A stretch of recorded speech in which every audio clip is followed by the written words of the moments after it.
Good afternoon, everyone. As it's now 4 o'clock, I will commence the Hobart Workshop for this afternoon.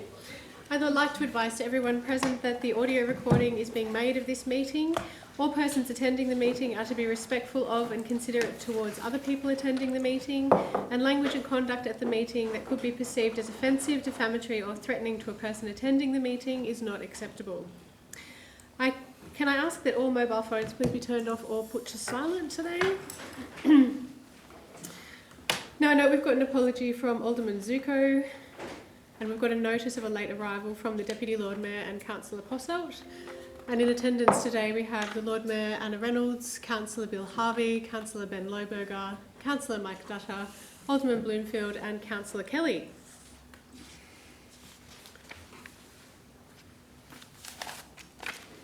In recognition of the deep history and culture of this place, I wish to acknowledge the traditional custodians of the land on which the City of Hobart was built. I acknowledge the determination and resilience of the Palawa people of Tasmania who have survived invasion and dispossession and continue to maintain their identity, culture and rights. I recognise the value of continuing Aboriginal knowledge and cultural practice and pay my respects to elders, past, present and emerging. Can someone please move the minutes from the last meeting? Moved by Councillor Dutter. All those in favour? Aye. Carried unanimously. Is there any supplementary items? No, Chair. No supplementary items tonight. Is there any declarations of conflict of interest? No, there being none, I will move to transfer of agenda items. Is there any agenda items that need to be transferred this evening? Great. There being none, we'll move on to item 6, which is officer reports. And we're looking at the Modernising the Residential Tenancy Act of 1997.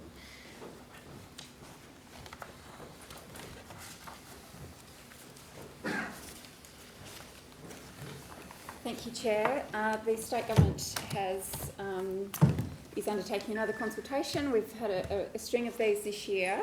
And while being in the business of landlord or tenant is not really the core focus of the council, we do have an important role in housing, and Jen's team have particular skills in this area.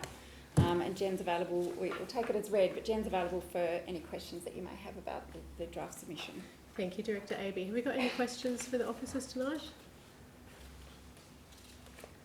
Councillor Lohberger. Thank you, Chair. I just had one about the dot points on 1.3.2, which is page 7, I think. I'm just assuming there's a typo in the second dot point there. There was a typo I picked up today. Sorry, Councillor Lohberger, which page of the... Page 8 of the agenda. It's the first page of the report. On the... Are you talking about the attachment, the actual submission itself? The actual, the report. Yeah, I read through the document on the agenda and then I read the attachment and I kind of understand what you're doing, but I think there's a typo there. I'm just making sure of it. Sorry, which dot point? 1.3.2, the second dot point. Yes, sorry, I did also see that today. That was a typo that I'll correct on the submission before lodging. I was happy to find that it's actually the opposite when I got into the report. And yes, sorry about that. Yeah. We certainly don't want a reduction in rental supply or a creation of deterrent, and I think we've sort of reiterated that in other key points, but that's certainly, apart from that, I totally support it.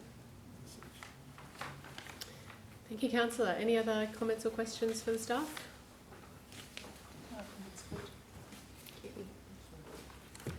Right, I think that's it. Thank you. Thank you. So we need to move that item. Can I have a mover? Thank you, Lord Mayor. And all those in favour? Aye. Carried unanimously.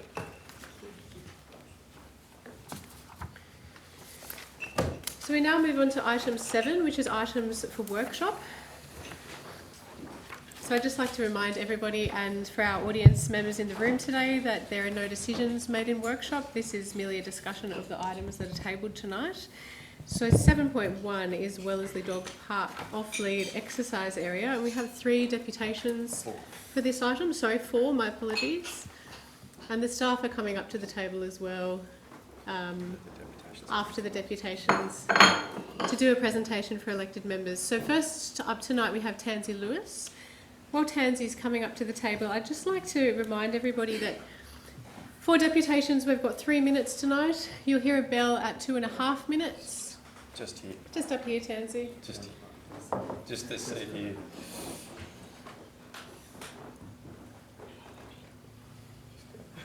Thank you. Thank you, Tansy. Welcome. I was Thank just you. saying that we've got 3 minutes per deputation today. There'll be a bell 30 seconds before to give you a warning time that it needs to finish, and then you can move back to the gallery and we'll move to the next deputation. Oh, thank you. No worries.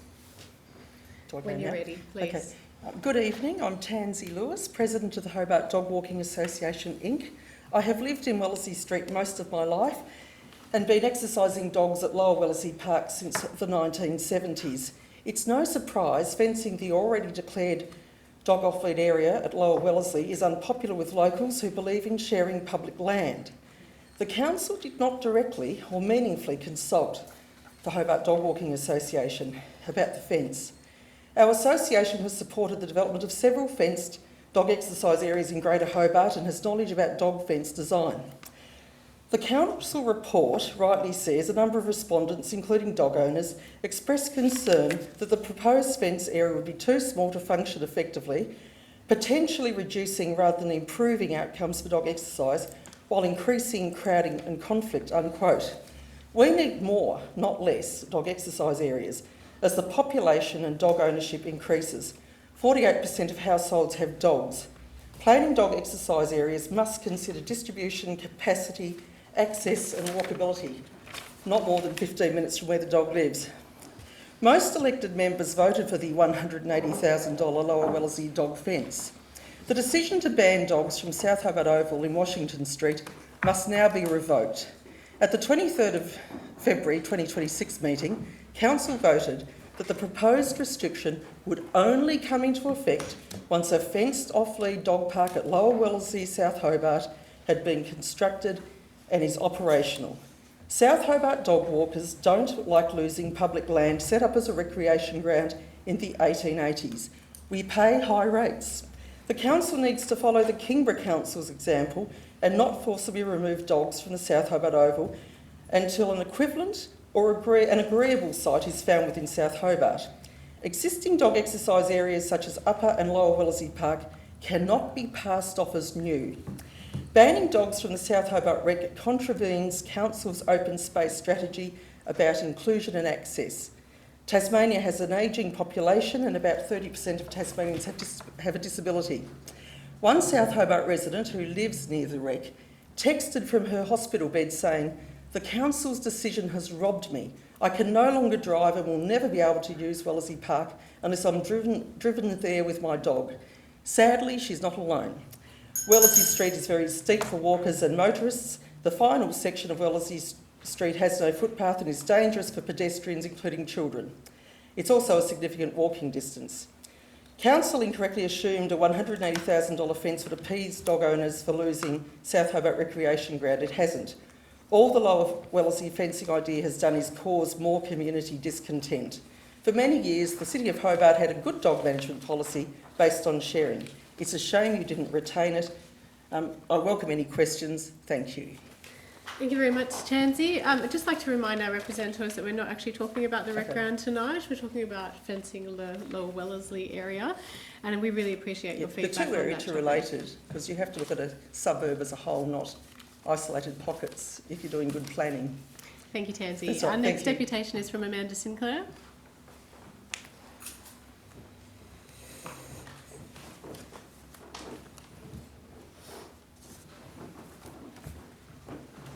Hello, Amanda. Feel free to start when you're ready. Great, thank you. My name is Amanda Sinclair and I'm a South Hobart resident in the Wellesley Park area. 1 month ago, I stood before you to share my community's love of Lower Wellesley Park, concerns regarding the proposed fenced dog exercise area and a request for an alternative way forward. I was representing residents who were very worried that it appeared a decision to permanently change our local park had been made without community consultation. Today, I can share that the recommendation brought forward by the Manager of Open Space and the Director of Infrastructure and Assets to, and I quote, "not proceed with construction of the dog fence at Lower Wellesley Park at this time," is being received by many residents with relief and optimism. Because the original Your Say engagement question focused on fence design, concerned local residents organised a petition that explicitly requested deferment of the fence construction. To date, it has been signed by more than 260 people, which reflects the findings and recommendations in the Council's own Community Engagement Outcomes report. I'd like to read a few comments from signatories of the petition to help share the many voices of our community and illustrate the range of ways in which the park is valued. Uta Polt says, "I'm not a dog owner nor a soccer club supporter, but have used the Lower Wellesley Park for activities with our older kids for which none of the other parks in South Hobart cater. The segregation of the park would render it unusable for our purposes of games, picnics and street parties." David Elliott says, "I take my dog there every day. I welcome contact with other walkers I've come to know. It is an unspoilt, free space in an increasingly cramped suburb." Janet Stone says, "During the redevelopment of the playground, Council decided through consultation that no fences would be put in the park because its topography afforded natural barriers and the open space without fences was psychologically and emotionally positive for park users." David Fleming says, "There's no need to cut up precious space with already a shared dog park / soccer oval less than 100 metres away." And Sophie Underwood says, "Access to flat green space in South Hobart is a rare commodity. Fencing it would undermine its value as an accessible open space for all." Finally, many people also highlighted their love of the vibrant community events, including Kununyi Mountain Run and Sweet Beats on My Street, and the latter is scheduled to return to Lower Wellesley Park on the 28th of June. We thank Council staff for the work that has gone into the thorough review of the Lower Wellesley Your Say submissions and for bringing forward a recommendation that recognises the strength of community feeling regarding this proposal. We hope that Council will choose to preserve what Lower Wellesley Park currently is and has long been, a much loved, open, shared community space that serves many different people in many different ways. Thank you for your time. Thank you very much, Amanda. Dr. Jennifer Connor.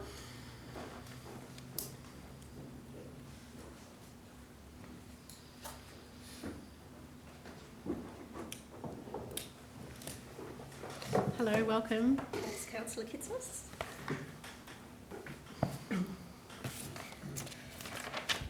Alrighty, so my name's Dr. Jennifer Connor. I'm a South Hobart resident representing Share South Hobart. Firstly, I'd like to thank Council for their community-informed recommendations regarding the proposed fencing of Lower Wellesley Park. Fencing Wellesley Park Oval or Upper Wellesley is certainly the preferable option as it has toilets, parking and flatter terrain, making it more accessible to a broader range of community members, although it still does remain isolated and difficult to access for pedestrians. As Wellesley Park Oval is more isolated, I do wonder whether stewardship of the ground would be as strong as at South Hobart Oval.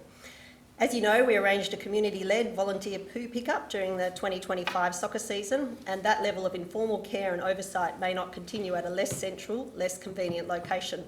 So whilst fencing Wellesley Park Oval is preferable to fencing Lower Wellesley Park, the best outcome would still be to reverse the decision to ban dogs from South Hobart Oval. Please understand, the discontent in South Hobart is about much more than dogs. Share South Hobart has emerged from a growing frustration within the community regarding a lack of meaningful consultation on a range of issues, including fencing Lower Wellesley Park, high-intensity lighting at Wellesley Park Oval, and effectively exclusive use club rooms proposed for South Hobart Oval, and ongoing noise and traffic impacts that continue to be ignored. The justification repeatedly given for many of these changes is elite sport, yet this term has never been clearly defined by Council. We do support soccer in our community, but question the need for elite sport. As CEO of Football Tasmania has stated, NPL competition does not require exclusive use. They can and do successfully coexist with multiple users, including dogs. Also, they do not support outcomes that unnecessarily diminish community access or create division between clubs and residents.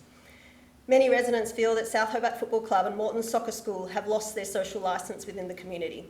Families are increasingly choosing Taroona Football Club and Kingborough Football Club for high school sport, and there remain ongoing concerns regarding culture, bullying, noise, poor language and traffic. Soccer continues to grow, and a definitive plan for the future must be considered by Council. Moreton Soccer School has already outgrown Wellesley Park, as evidenced by the traffic issues, and South Hobart Oval cannot reasonably accommodate elite games with the complete absence of any venue parking, as well as the considerable ratepayer funds required to make the surface compliant. On the 1st of July, when dogs are banned from South Hobart Oval, many residents, including myself, will grieve the loss of an important community gathering place. Our village green and informal town square, I and others will walk past it every day. The community connections formed there matter deeply to many people. But despite this, we do remain encouraged by today's report and are hopeful that Council will genuinely engage with residents on matters that directly affect daily community life. Representatives from both the dog community and the broader Share South Hobart group remain willing to work constructively with Council to find solutions that strengthen our community and make South Hobart a better place to live. And I'm very happy to answer any questions or clarify any of my comments if you would like. Thank you, Jenny.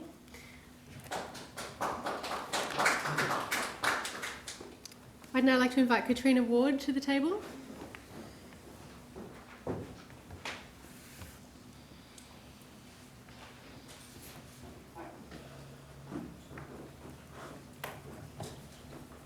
Hello. Hello. Is this where I go? It is where you go. Just get started when you're ready. Thank you. My name's Dr. Katrina Ward. I've been a veterinarian for 32 years. For the last 16 years, I've been a member of the Australia and New Zealand College of Veterinary Scientists through examination in the field of veterinary behavioural medicine. I'm here because the interaction between dogs and the public is under discussion. I'm concerned about the impact the Council's decisions will have on dog welfare and their owners. I've always been a dog owner and have spent most of my employed life in Hobart.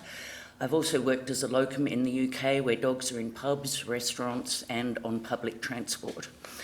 I'd like to highlight a study from Utah State University published in 2022 which examined 1,276 journal articles relating to dog parks. Their meta-analysis found that the socialising in dog parks strengthened a myriad of positive impacts on dog ownership, including greater positive feelings towards the neighbourhood. Dog parks encourage increased physical activity in people and provide social and mental health benefits such as a sense of community, enhanced social cohesion, public safety and community engagement. Other benefits included increased property values, added vibrancy to the community and enhanced emotional attachment of fellow dog walkers. Experimental studies and systematic reviews have highlighted the associated reduction in cardiovascular risk and all-cause mortality. Important considerations regarding the dog park and how it was valued included accessibility to the park and the size of the park, bigger being better. What the Council are offering in the Lower Wellesley area is the opposite of this. Reduced accessibility and, if fenced, a reduced exercise area. Concentrating dogs into smaller spaces is likely to increase dog interactions, potentially with aggressive outcomes, and less physical exercise for the owners. Lower Wellesley is very difficult to access both by car and on foot. Reducing the number of accessible dog-friendly spaces will lead to less pedestrian access and hence increased traffic congestion. I'm concerned that the removal of dogs from the South Hobart recreation area is denying so many positive benefits from your constituents. I'm concerned it is creating a negative view towards dogs despite their clear ability to coexist with humans as they have for over 15,000 years. I feel it is creating a storm in a teacup over hygiene risks and surface damage to the field. We're ignoring human behaviour, which is the issue here, such as soccer boots and litter. In my opinion, I feel the Council are making a backward step in regard to community enhancement and acknowledgement of the dog-human relationship. I've personally just finished a road trip through parts of Victoria and New South Wales and was extremely happy to see so many dog-friendly beaches, parks and cafes, all coexisting peacefully. I hope Hobart Council can see the sense of valuing the needs of the 600 plus dogs and their owners in South Hobart. Thank you. Thank you, Katrina. All right, I'd like to invite our officers up now, Mr. Black and Mr. Reeve, to do the presentation.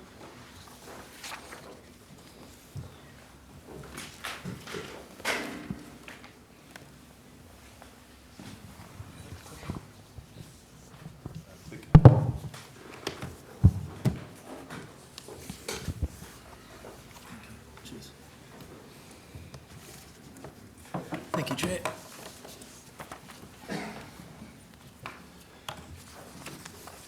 So this afternoon we're here to talk about the engagement outcomes regarding Lower Wellesley Park. So I thought I'd just go, just to give you a bit of history about how we actually got here. So back in 2016, in one of the Parks and Rec Committee meetings, Council approved for council officers to undertake some investigations into the development of a park at dog fenced park at Lower Wellesley Oval. This was to occur at the completion of John Turnbull Dog Park. So once John Turnbull Dog Park was built, council officers were to look at other options to increase our dog off-lead exercise areas across the city.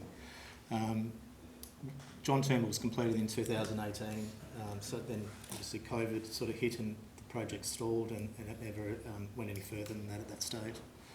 In 2023 to 2024, we started to do some preliminary work around getting some design work on proposed fenced dog off-lead area. Again, the project never went any further than that because it wasn't supported at that point in time due to some capital constraints, and there was no engagement done at that time either. In 2026, Council resolved to fund and construct the fenced dog off-lead area and have it operational by July 1, 2026. And in March, we were asked to undertake community engagement regarding the fenced off dog lead area.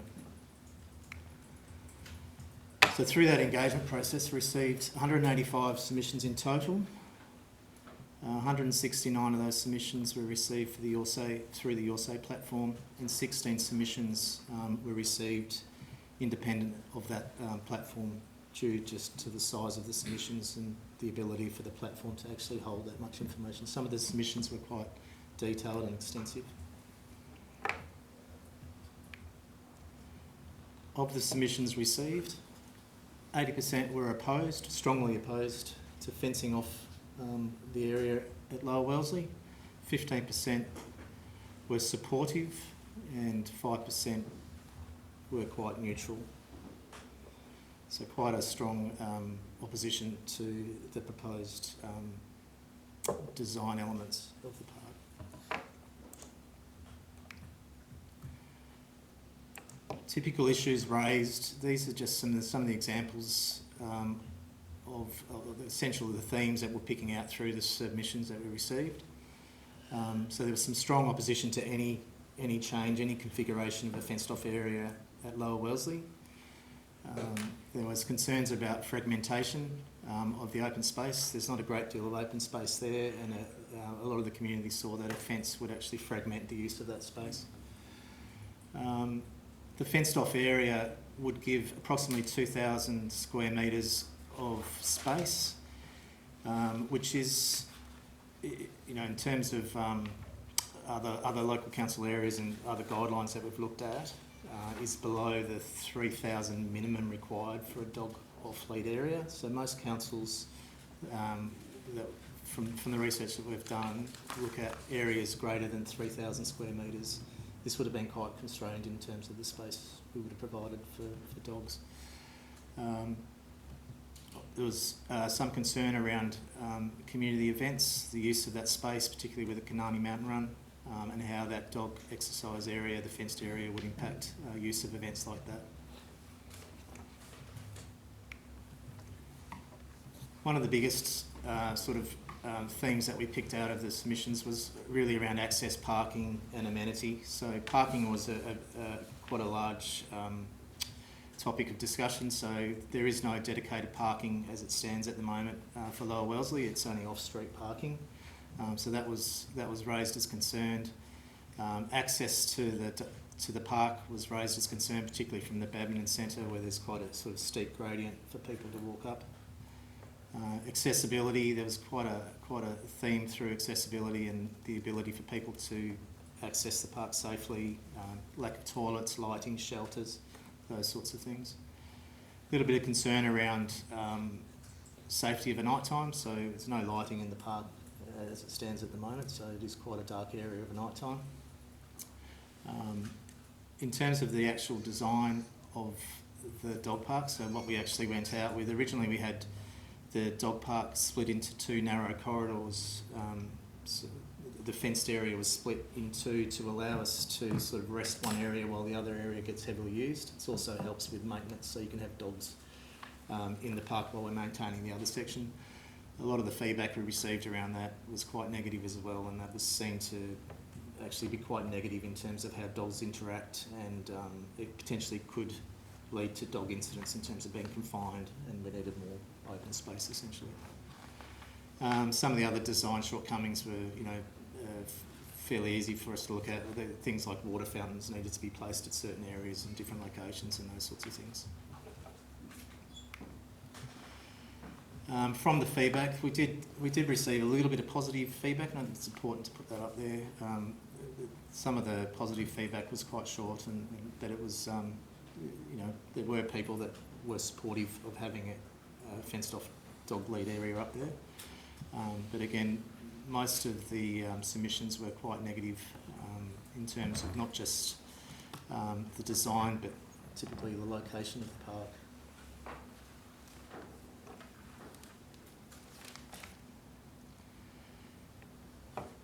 Another large thing that came out of the submissions was, so a lot of people spoke about the purpose of us fencing off Lower Wellesley in terms of having Upper Wellesley Park there as a suitable dog off lead area already. So there was a lot of people that saying, why do we need to fence off another area when we have Upper Wellesley?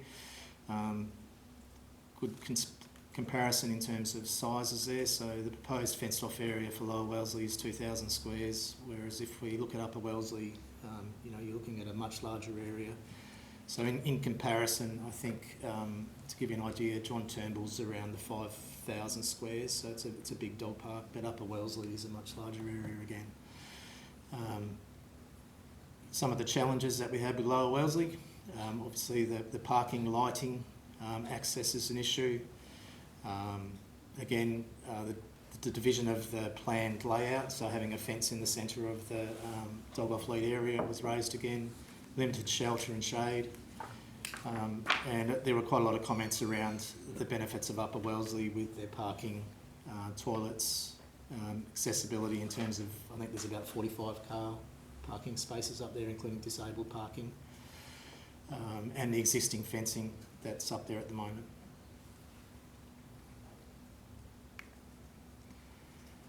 So one thing we did do, I guess, once we took on board the feedback from the submissions, we did our best to alter the design of the park.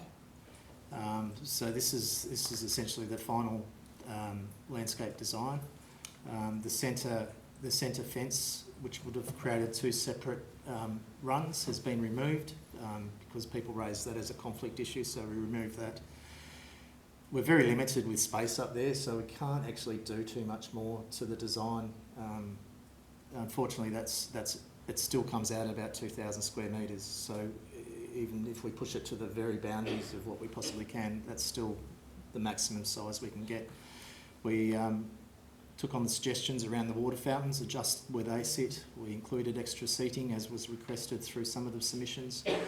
We've also included a stage 2 section to the right-hand side of the dog park, which would eventually become like a vulnerable dog section, so a puppy area, so that they're not mixing together. So that's essentially what we're able to do from the positive feedback that we did get through the submissions.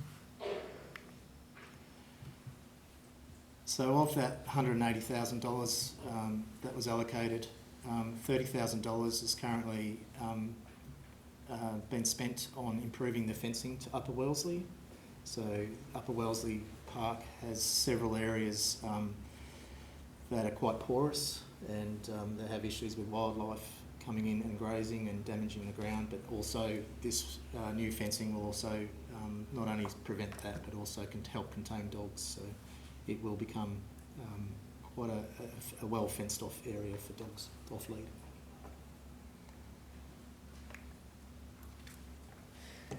Great, thanks very much. Let's move to some discussion. I've got Councillor Harvey.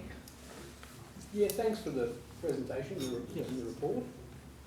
Well written. I'm happy with the suggestions you put in that and the outcome you're looking for. So I think that's good. There's obviously not a lot of support for the fence. No.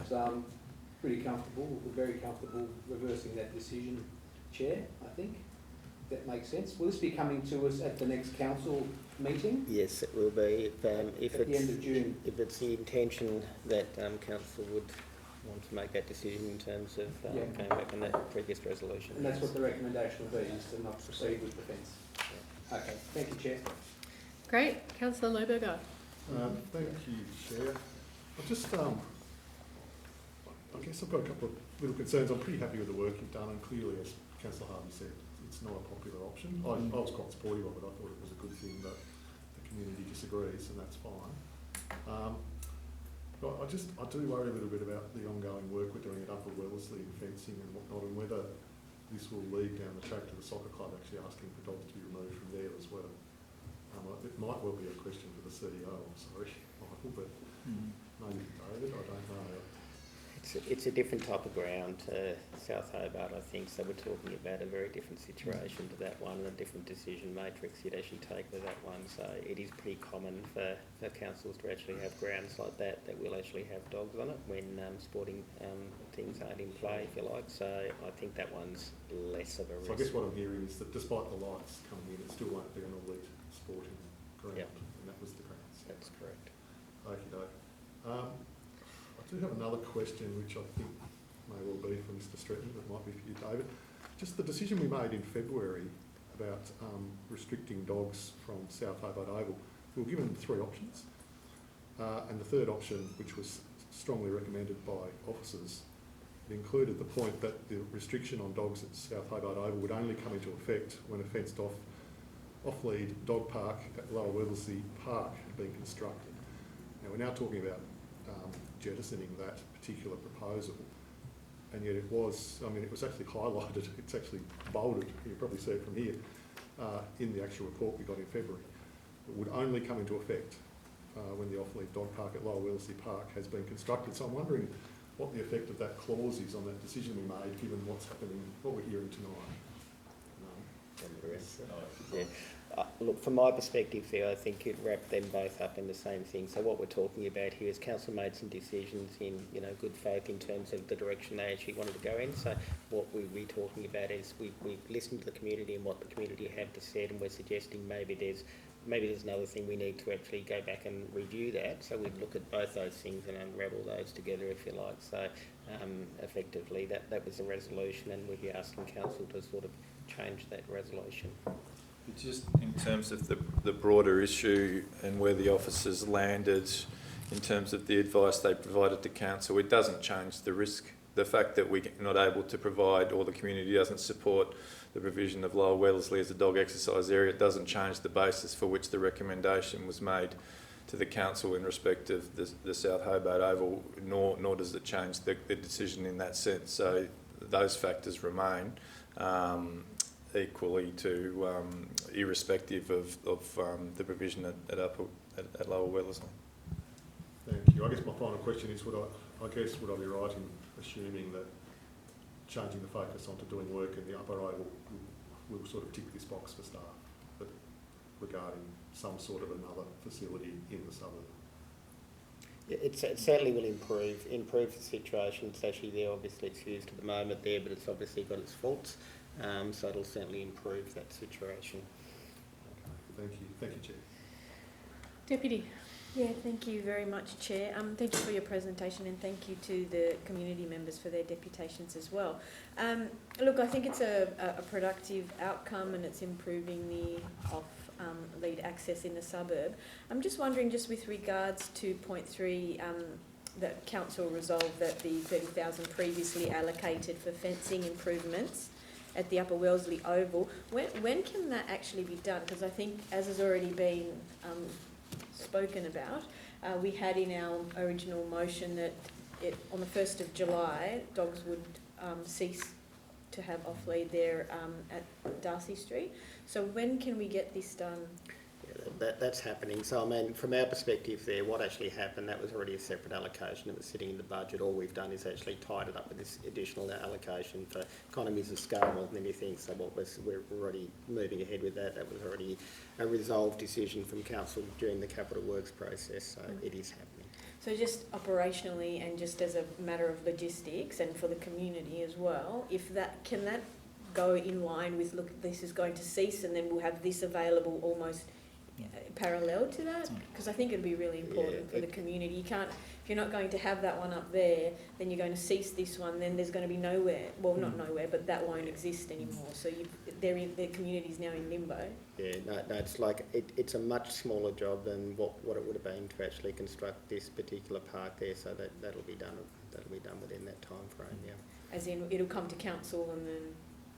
Well, no, that's already been approved by council to actually do those fencing works there already, so we will just enact that and actually do that. Okay, great. So just I believe we have RFQs out yes. currently, so we're requesting quotes at the moment to do that work. Yeah, okay. And as you know, and from your research that you showed, or the consultation process, there's obviously a high level of dissatisfaction with the fencing of that area, and I'd voted for it to be fenced from what we actually saw and what was suggested to us. I'm just wondering, you've just provided us with information around the 2,000 and it needed to be a higher level of 3,000. Why did that come to us as a proposal for something that could have been a possibility when it doesn't even fit in that frame that you've just said to us? We have very limited open space in the city, so it's been Lower Wellesley's been a declared dog-off leader area for a long time, and it was essentially a council decision to investigate the possibility of that. So we did a lot of initial design to determine how we could build it. Some of the initial stuff we did had it around 2,500 squares, but you had to virtually move the playground to a different location. It's through this process that we've been doing quite a lot of research around what other council areas, what they use in terms of size. A lot of them look at 3,000 as a minimum. Doesn't mean that has to be. There are other dog parks out there with less space, particularly in some of the more urban council areas, because open space isn't plentiful in a lot of urban areas. So you can only work with what you've got, and in this case, space was limited. So we tried to, hence the reason for the design. Trying to use or maximise that space was really important. Yeah, look, thank you, Chair. Just one final comment. I'm really hopeful and really delighted that this has come back to us in the way that it has, and I'm really appreciative that the community has also been able to participate in that consultation. I suppose as I said before, my major thing would be how do we get this done as quickly as possible so that the community is not left wanting in terms of the decisions that we've made, and then something that that's available to them as quickly as possible, I think. Thank you. Great, thank you, Deputy. Lord Mayor. Thank you. I'm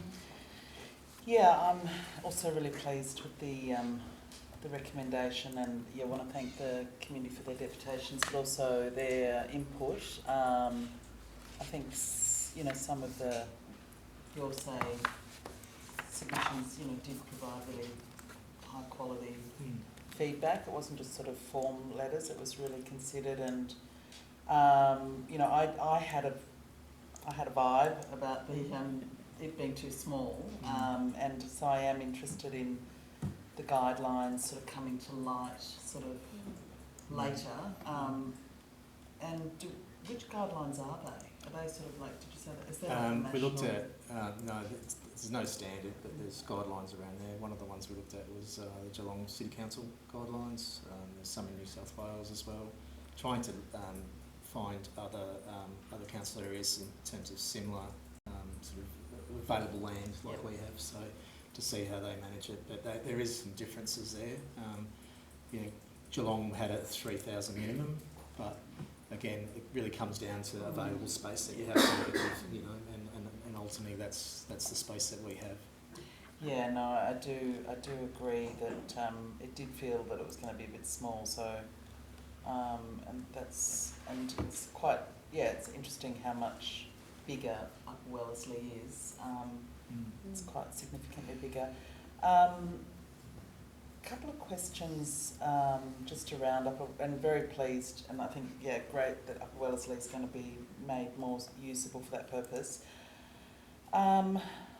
The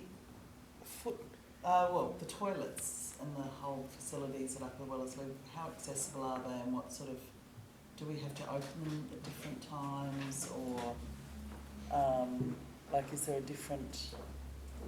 I believe they're open. It's not actually our area of management, that area, but I believe they're open every day. So So we open them. So we open them. Okay. Yeah, they may be closed at the night time. Some of our toilets are closed late at night, and they're open, but they would be open every day, as all other toilets. And there is accessible toilets there as well, I believe. So. Also, a big issue with Wellesley, and I'm sure you've had this with other complaints or issues that have come, is around that last block between Braylands Court and the Oval. It's the last block. There's no footpath, and you know it is a downhill run, and you know cars. You know when there's a lot of, it's quite narrow too. So when there's a lot of cars coming and going for soccer traffic, and I know that's a different time of day to dog walking, but you know it is a little bit chaotic and there's no footpath, and I'm just wondering whether there's any possibility of trying to, I don't know, it's probably the cost of new footpaths is probably a bit more than we've got budget for, but I'm just conscious that Wellesley Oval did also get some state government money that I know does come to us, but it might have been given for the election purposes to the club, but it sort of comes to us anyway, and I just don't know whether that could be investigated for improving foot access, because if it's also going to be used as more of a dog exercise area, it would be nice if that could be just made safer. We'd have to look into it, Lord Mayor. So I'm not sure. I'm not overly familiar with that particular section, but we can have a look at and provide some feedback. Yeah, that'd be for great. Sure. And can we also get a sense of how much money actually is available from grants for Upper Wellesley? Because there was state money. Maybe it's not survived budget cuts, but I wasn't aware of any, but yeah.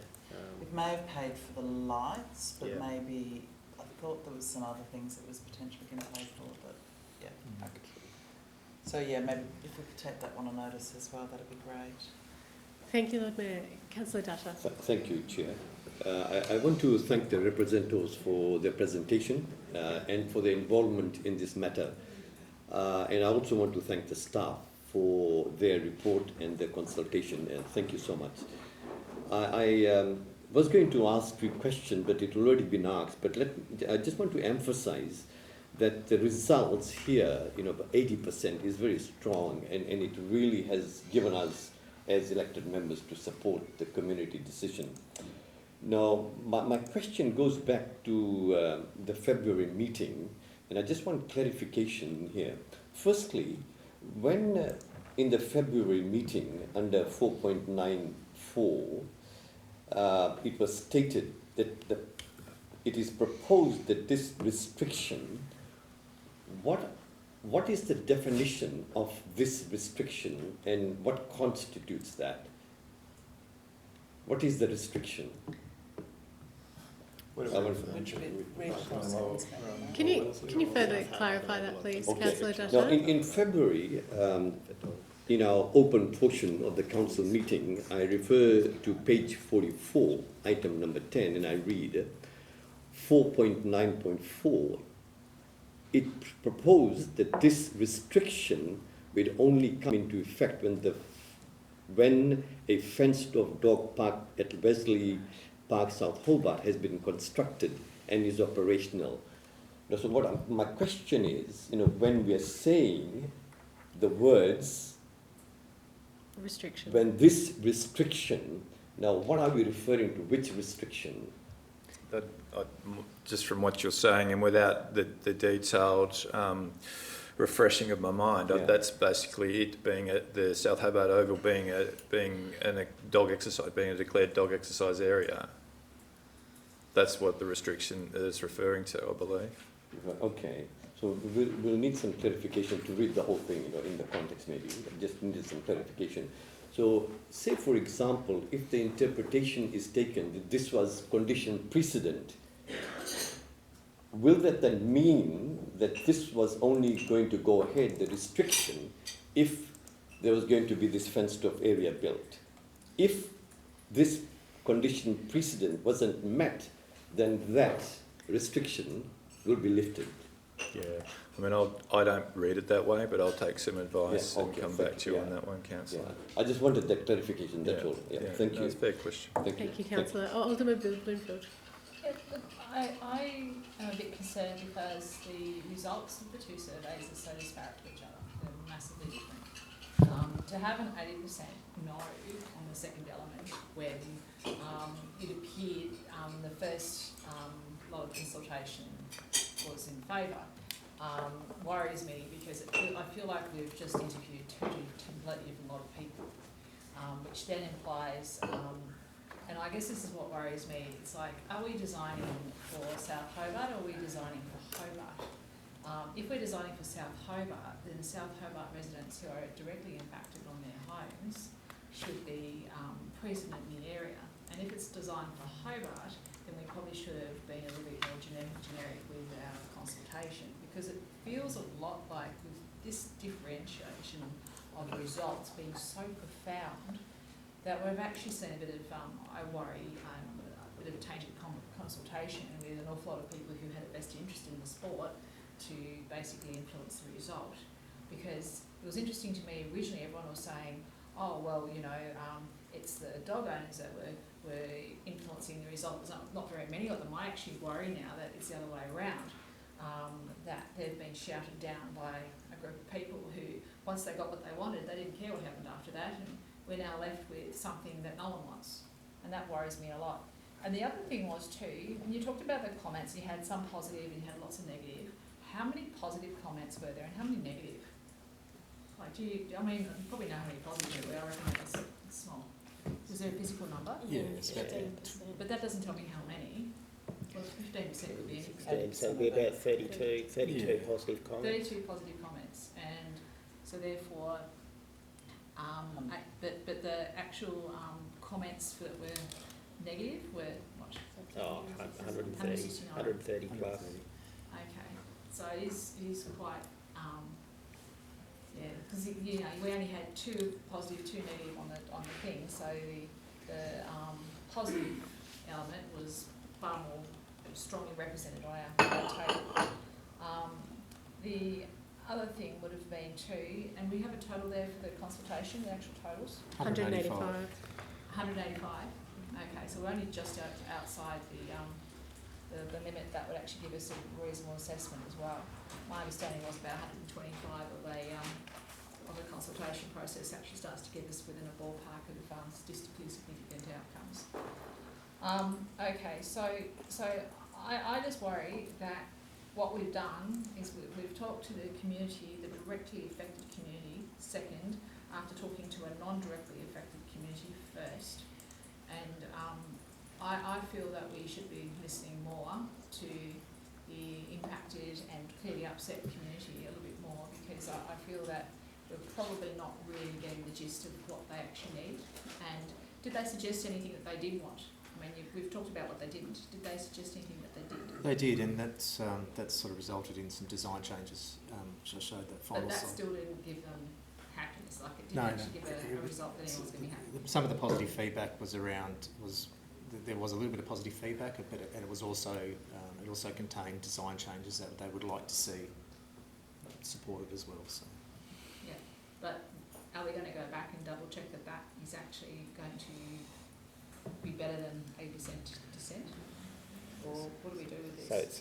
So what we do with this, the intention with this is to, from an officer's perspective, is with the recommendation we've actually put forward and bring that back to council, and obviously look at anything else that's coupled with it as well, which has already been discussed over here, and actually put that forward to council to suggest that they actually change their previous resolution there, and not go forward with this particular project, but continue to obviously with Upper Wellesley to continue the work on that. Yes, correct. Is that all, Alderman? Councillor Posselt.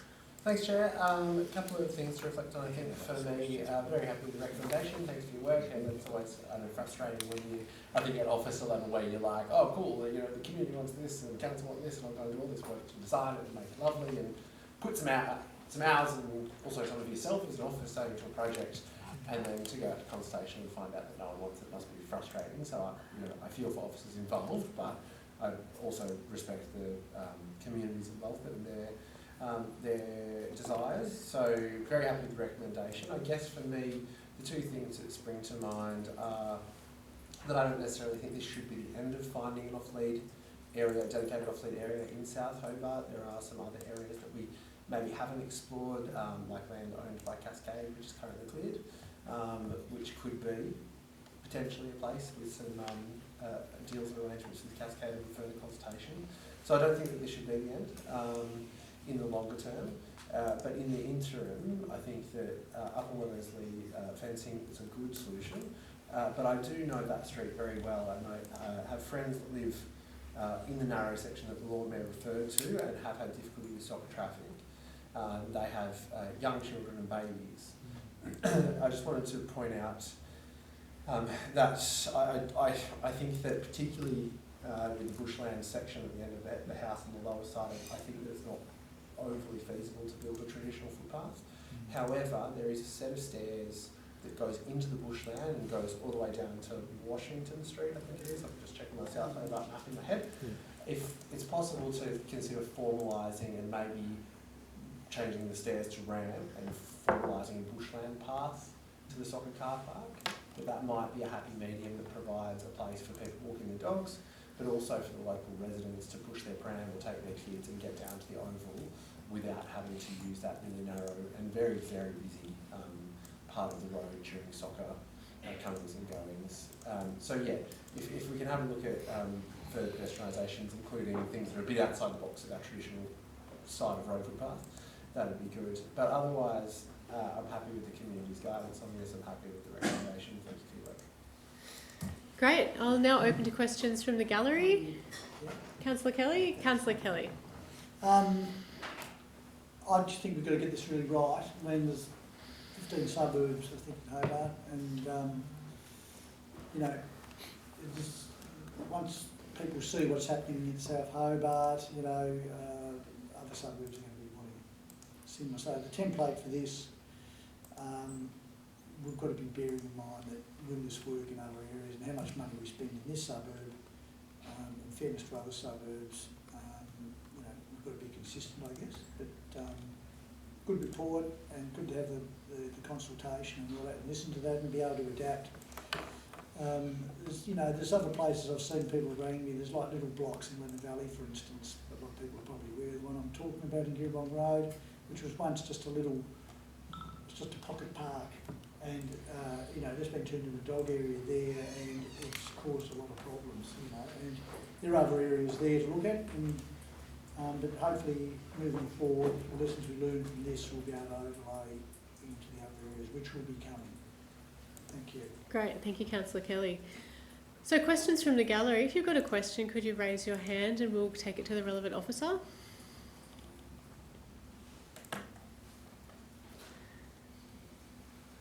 Yes? Okay. In the consultation on Lower Wellesley, when you were talking about obviously the parameters of what we were allowed to comment on were very small. I'm imagining in that there were a lot of comments which were outside the remit about other suggestions, other ideas that people wanted. Are there any of those that you could share with us that like came up as like consistent themes and things that were perhaps outside the toilets? I guess my focus was purely on the design elements of the park, so that was my job entailed reviewing the submissions around the design of the park. There were other comments, positive and negative, around non-design elements of the park, definitely, and they were in this in the submissions that were shared with elected members. So is there someone whose job it was to actually take on board any of that other feedback and Correct. Spreadsheet or table it and present it to the elected members? Like these are like some things that came up that were really, really strong. Yeah, like we did on the presentation tonight, we picked the key themes out. There was a lot of similar themes coming through in relation to the design of the park. Thank you. Any other questions from the gallery? Okay, Tansy. I'm just a bit concerned about the fencing, because about 100 wallabies graze on the oval every night. Sorry, Tansy, do you have a question? Yes, my question is, what's going to happen about the wallabies that graze on Upper Wellesley Park Oval every night? There's about 100 that graze there. I'm worried about them being blocked from that oval and being forced into the streets looking for food. Have we got a response? No, but we can take that one on notice and actually give you a bit of a better idea of what we might think actually happened in that situation. So, so we'd expect they'd redistribute to other areas, but not necessarily out on the streets there. But we can provide you a bit more of a formal response if you wish. Oh, thank you, because the wallabies actually wait for the dogs to leave Sure. for the night, for their turn, for the oval, and I wouldn't like the wildlife missing out on their turn. Any other questions from the gallery? Yes? Were the councillors aware that the Lower Wesley is inadequately sized? And if they were, before they made the decision on 26th February, whatever it was, when they decided about Darcy Street, does that now make the Darcy Street decision bankrupt? Because they should have been aware of that decision, of that inadequacy. CEO, would you like to answer that one? So we had... Yes, your question's I understand the question, and we had that question actually from Councillor Dudder earlier, so we will provide a formal response in respect. It will be coming back to the council, so it'll be addressed in the council report that you'll see coming to this month, whatever the date is of that meeting, I don't know. And in terms of I don't think it invalidates, but we will certainly provide you with advice on that.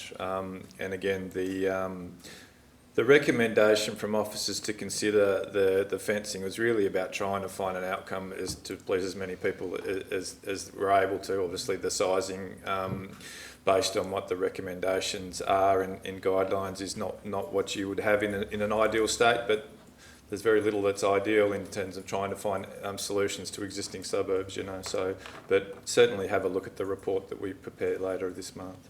But the decision on Darcy Street was premised on the fact that there'd be another place. Yes, I understand the question. Your question's clear, and it's been discussed around the table amongst the elected members as well, and the officers have said they'll get a report to you. Could I just add one more piece? If you do make that available, could you say whether or not the actual elected councillors were aware of the inadequacy of Lower Wellesley before they made their decisions? Thank you for your question.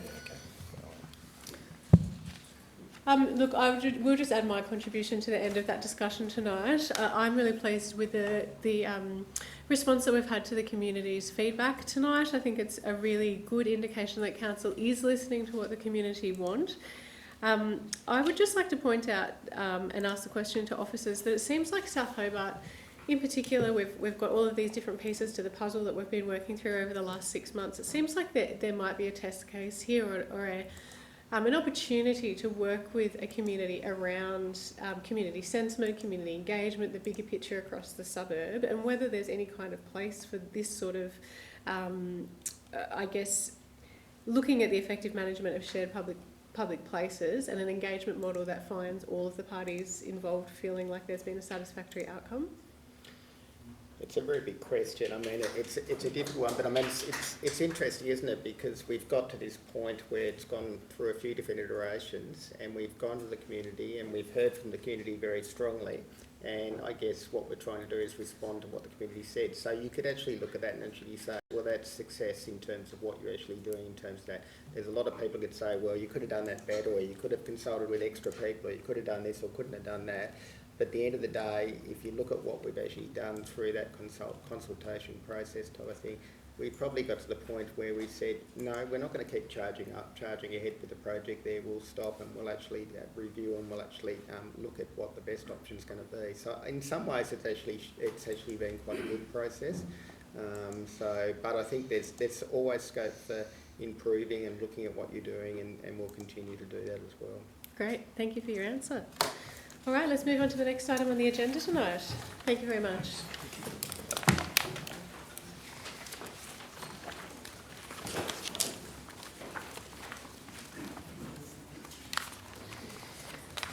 Item 7.2 on the agenda is Winter Events 2026, if the relevant directors want to come up to the table.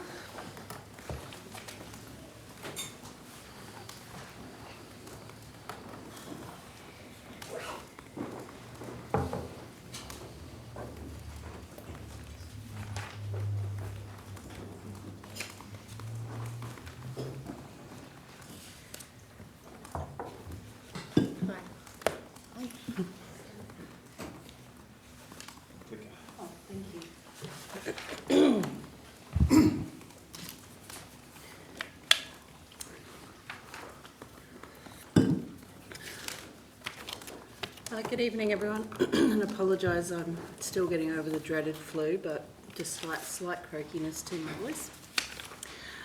We've come here today, obviously my name's Justine, Manager of Creative City. I've got Kane Forbes, who's our Senior Events Officer, acting Events and Activations Coordinator, who will be briefing us on the Winter Events Program for 2026. So you might have noticed our new event, big vinyls have gone up on the council centre, which highlight the program for the year.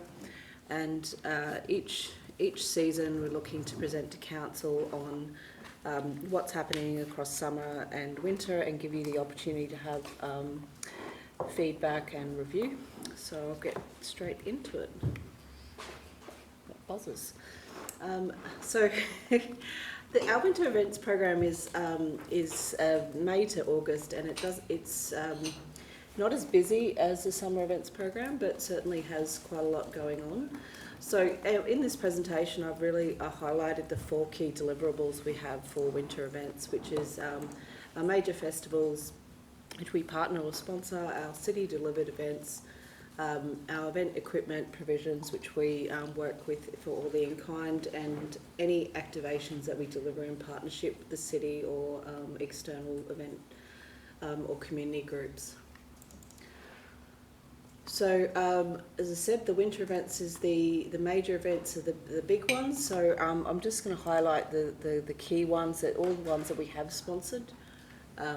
Obviously, you're all aware of that Dark Mofo. We're just finalising that agreement now, and that's all happening at the moment. So the installs going in at PW1 and various event locations are starting to be activated. So Castro Avenue will be is closed, I think, or is about to be. Yeah, that's right.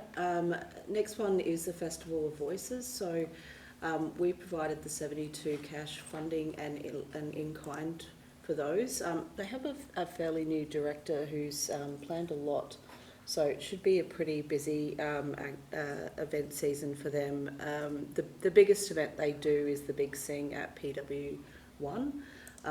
There was some feedback in the recent meeting around traffic control. They closed a few additional streets last year, so they've made some changes to the event and just closing Castro, so and have pushed the event back an hour, so it's not in peak hour. So we anticipate that that's going to roll out really well.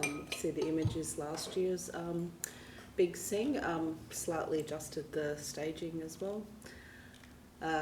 Beaker Street. That is again they've just launched their program. So if you wanted to get online and have a look, it's pretty active. They'll be using Mawson's Pavilion and Concourse, but they're also activating the space just in front of that where all the sales and the seating arrangements are for a little night market there as well. They're also closing off the City Hall and Marketplace, so that will help become their kind of core area on one of the week, one whole week. So they'll work between the Hope and Anchor and City Hall and use Market Lane as well. So pretty busy program they've got as well. A Festival Bright Ideas, obviously. Sorry, that date is not correct. It's 2 days, and it is the 15th of August, the day before they have the school event. So we've provided the 20,000 in funding. That's at PW1, so it's promoting STEM to the community. Lots of activities for that, and really high engagement on the day that they deliver that event. And the final big one is the Australian Antarctic Festival, who received the event grant for 60,000 in cash. That one's very strongly aligned, obviously, with our blue economy. So I believe our economic development team working closely with those and looking at how we can continue to shine a light on that important economic stream to the city. I've just thought I'd give you a quick update on the Live and Local program. Obviously, we presented that back to council, and it's been a bit of a hot topic across having the nighttime economy commissioners here and various other activities happening across the city in those event space. So we have got that already, starting to work on that through for the next financial year. So on the commencement of the agreement that we're working on now, we'll start the coordination and planning. One of those will be to appoint the policy consultant and producer, and then start to look at the governance frameworks we'll look to work in, which will also include establishing some internal, external working groups. So we're just starting that process now. The live music office is just sort of back and forth with them, but it's something that's going to be an all year round program for us, and quite a lot of emphasis on live music, which is also an outcome area in the Creative City strategy as well. Can I ask a question?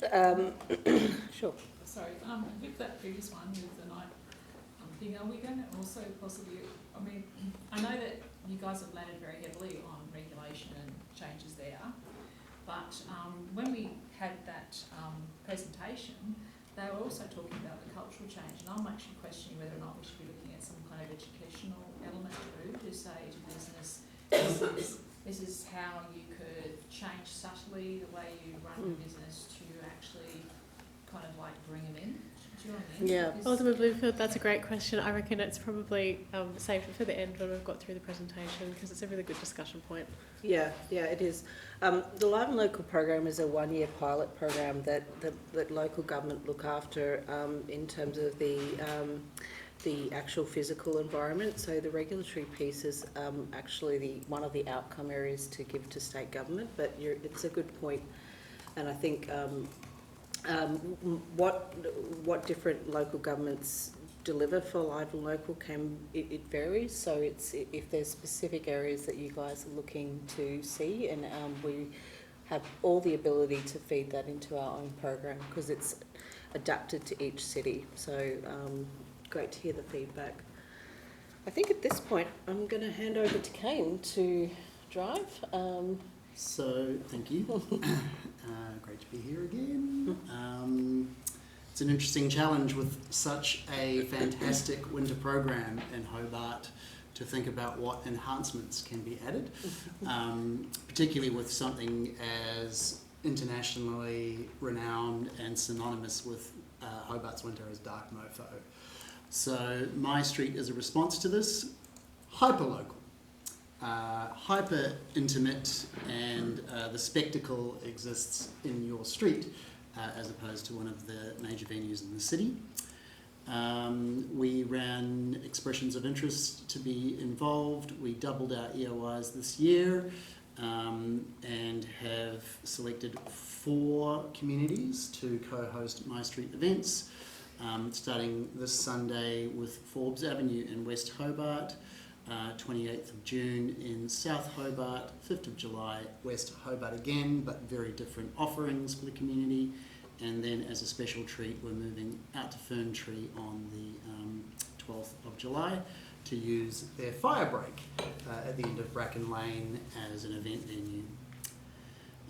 Quick overview, we're focusing on some core sort of strategic opportunities this year. We're looking at a much more consistent and higher quality delivery across the board. we're looking at an increased focus on the quality of the programming, including the workshops and activities, and all the way through to a guest artist for each location. We've got a renewed focus on safety and other rigours, and we'll also be developing an additional resource which we'll talk to later. Forbes Avenue on the 7th. Forbes Avenue is where they used to weave the ropes for the ships. It was a flax farm and rope weaving area, so it's inspired by that history. We're weaving together local stories and really fantastic local artists right in a closed street on Forbes Avenue. Wellesley Park in South Hobart. I'm aware we've just spoken about it. This is really the mini festival of South Hobart, themed around the concept of cakes, baking, sharing those cakes and sharing the stories that accompany them. We've had explorations of cultures represented in the community. So we're carrying on that tradition this year with dance and sort of cultural performances. We've got an amazing guest artist for Forbes Avenue, Celebrated Myers and McNamara. Guest artists for South Hobart are Emerging Heroes Bocce. We moved to John Doggett. That's where the West Hobart Skate Bowl is, which was actually built in the 70s, I found out.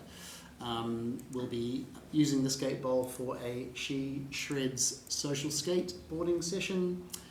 Really fantastic lineup of curated and bespoke workshops. Really fantastic emerging young musicians with guest artists, legendary A. Swayze and the Ghosts. A coup to get artists of that level to these events. At this one and at the Wellesley Park, there'll be community stalls and a facilitated sort of items swap, which we're still working on. And then we end the series out in Ferntree, which is definitely in the Hobart municipality, but gives us a real sort of outer Hobart feel. Fantastic lineup of local performers and artists doing stalls. Again, we're bringing some really curated, focused workshop activities, and Denny will be joining us for an acoustic storytelling performance. So very high quality artistic program.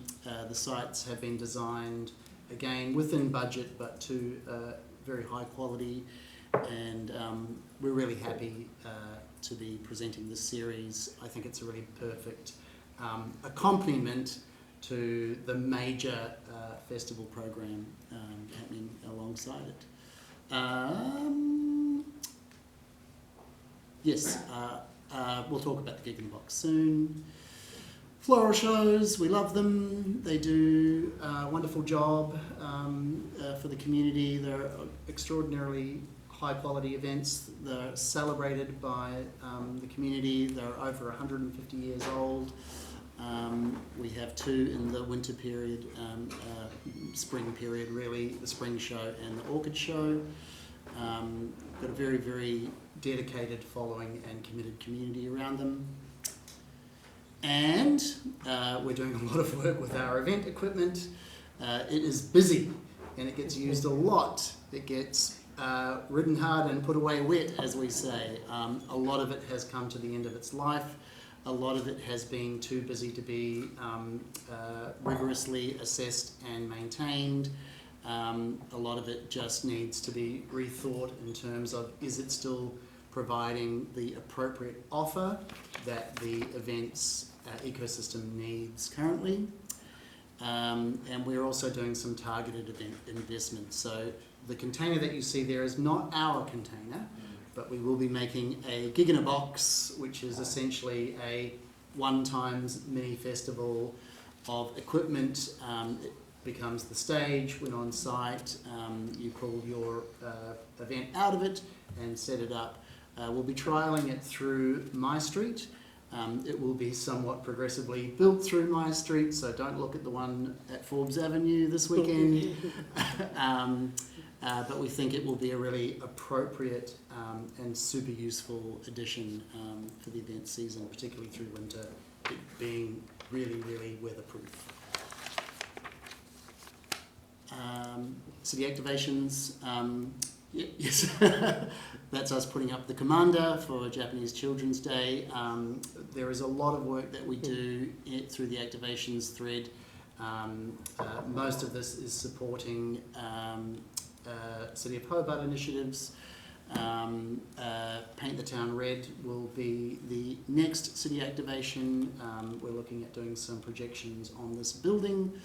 I will make a note here though that we are still short-staffed. We do have new staff joining the team. They are on a fast learning curve, but with the busy partnership, granted events and our own programs, our capacity to support a lot of extra stuff is very limited at the moment. But what we do support is amazing, and the Commander is beautiful. I think we're both going to speak to this, right? But, you know, we'll be transitioning to summer events now in terms of planning. The summer event series is being developed with feedback from this very meeting. We've got an emphasis on quality rather than scale. So quality and navigability also for potential audiences to sort of be able to understand the offer and attend it with informed. The Gig in a Box will be highly utilised through the summer event series. And I think generally speaking, our focus is around artistic quality and support, ensuring artists are supported and remunerated to best practice and industry standards, focusing on high quality production and operations, and that all should lead to a really clear capacity for people to turn up.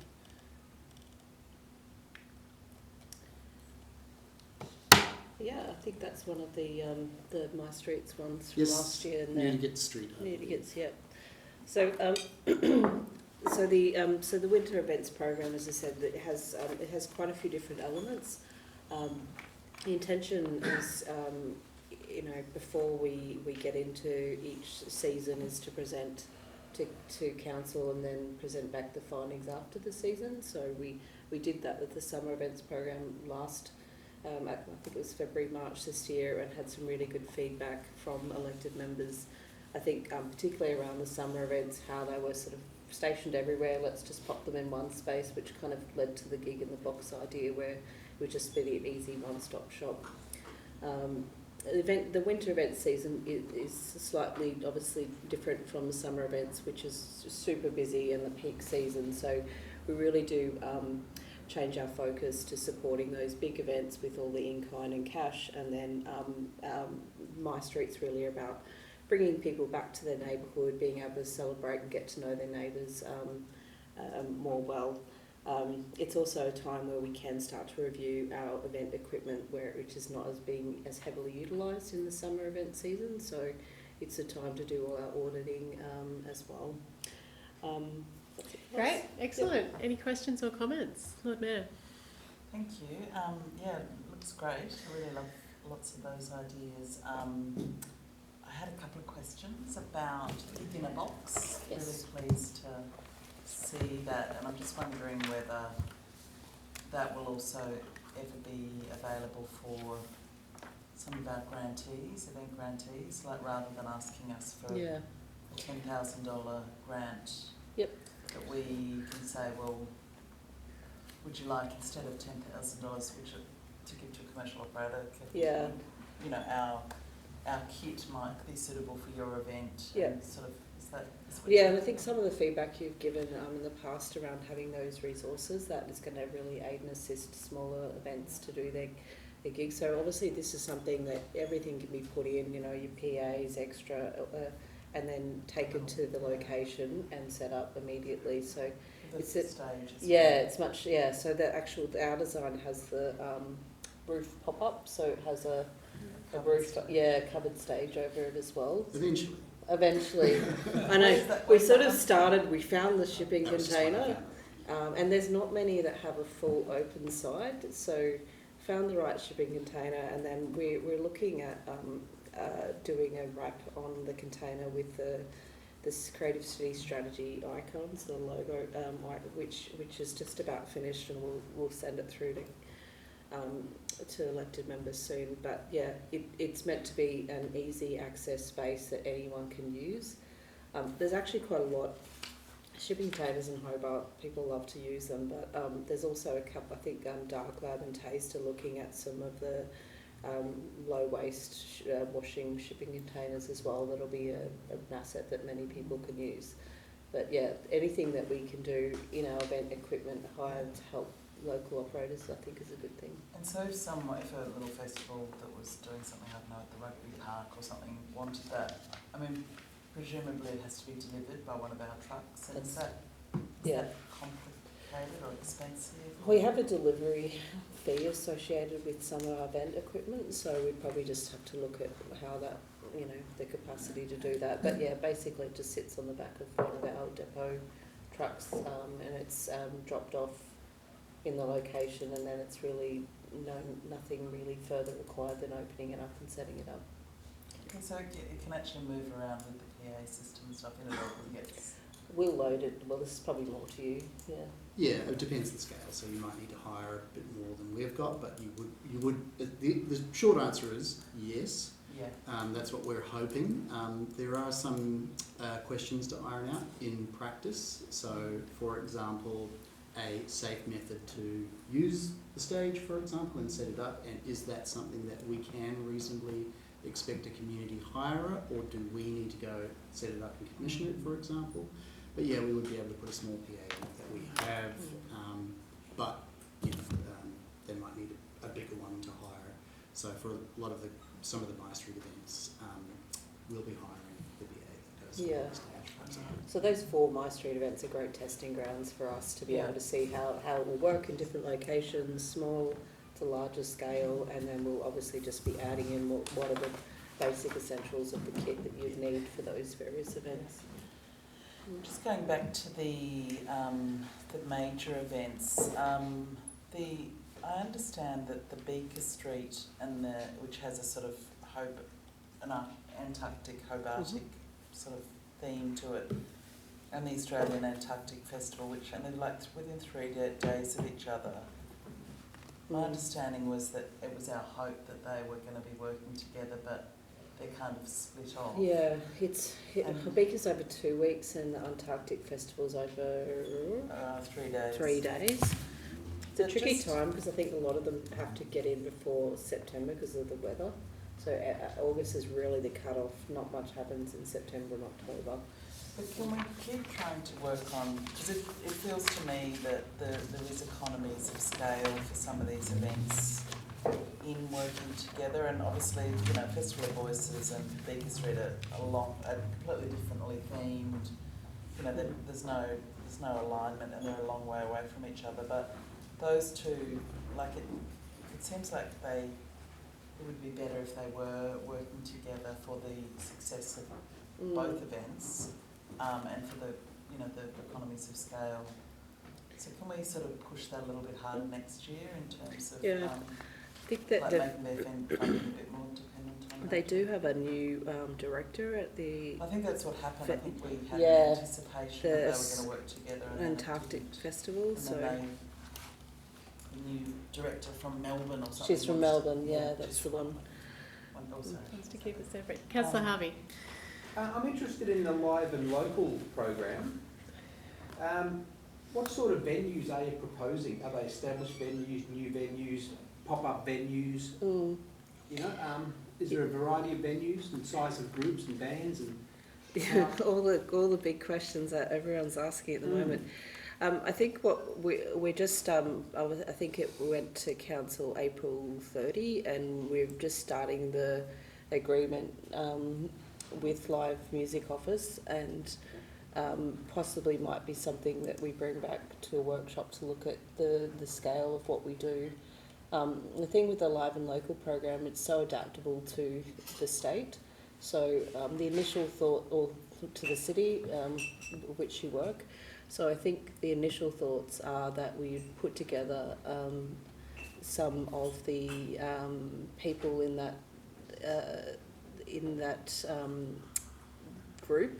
So you know, your venues, producers, artists, and then start to form the local stakeholder group, and then start to run some of those questions around outcomes through that. But also having somewhat of a predetermined, you know, outcome we're looking to achieve. Effectively, you know, we're trying to support the, you know, the nighttime economy, the musicians, the artists, very importantly, and the venue operators that have gone through so much, you know, post-COVID, etc. So the established ones, not like a pop-up somewhere that's a one-off? No, but there is the established venues, correct, but there is one of the initiatives, and one of the key outcomes is the local industry forum and then a micro festival. So they're key outcomes we must deliver. And so the micro festival will be where we'll look at doing pop-ups and or working with venues. It's quite popular. A lot of people who've done the Live and Local program have elected a pop-up or like a festival laneway, or, you know, but they've incorporated many venues as well, so it kind of becomes a very dispersed model, and that's really what we're thinking we will hoping deliver. for a whole of ecosystem Yeah. Yeah. within the limited scale of 1 year and the limited resources. Yeah. I just, in my mind, I see the support of established venues, established bands, helping to get, you know, bands into venues that they wouldn't have maybe got into, and another night at that venue to help build their resources and their financial sustainability, rather than something in the street which doesn't really support a venue. I think it's a bit of a mixed approach, and I think those who are established in the industry would be good for a form of mentorship program as well, with more emerging artists. Yeah, well, I think I hear what you're saying. I can confirm that we wouldn't waste a resource on a pop-up flippantly. There would be a priority. To support a venue, support a local act, that sort of things. Yeah, it's all about local. Yeah. Great, Councillor Hang on, Fossard. wait. My street, there's, the one up in Ferntree, well, they're all scattered around. What are we anticipating? A local event for locals, or people will travel to these events because there's something on, so therefore we all need to go? And if that's the case, and there's a good pool of crowd, that's fantastic. Getting there and parking in those streets, is there a transport strategy, especially say for Ferntree in Bracken Lane? I'd hate to think 200 vehicles drive up there and park everywhere. Yeah. So there's the buses. I don't know. How are you considering the transport?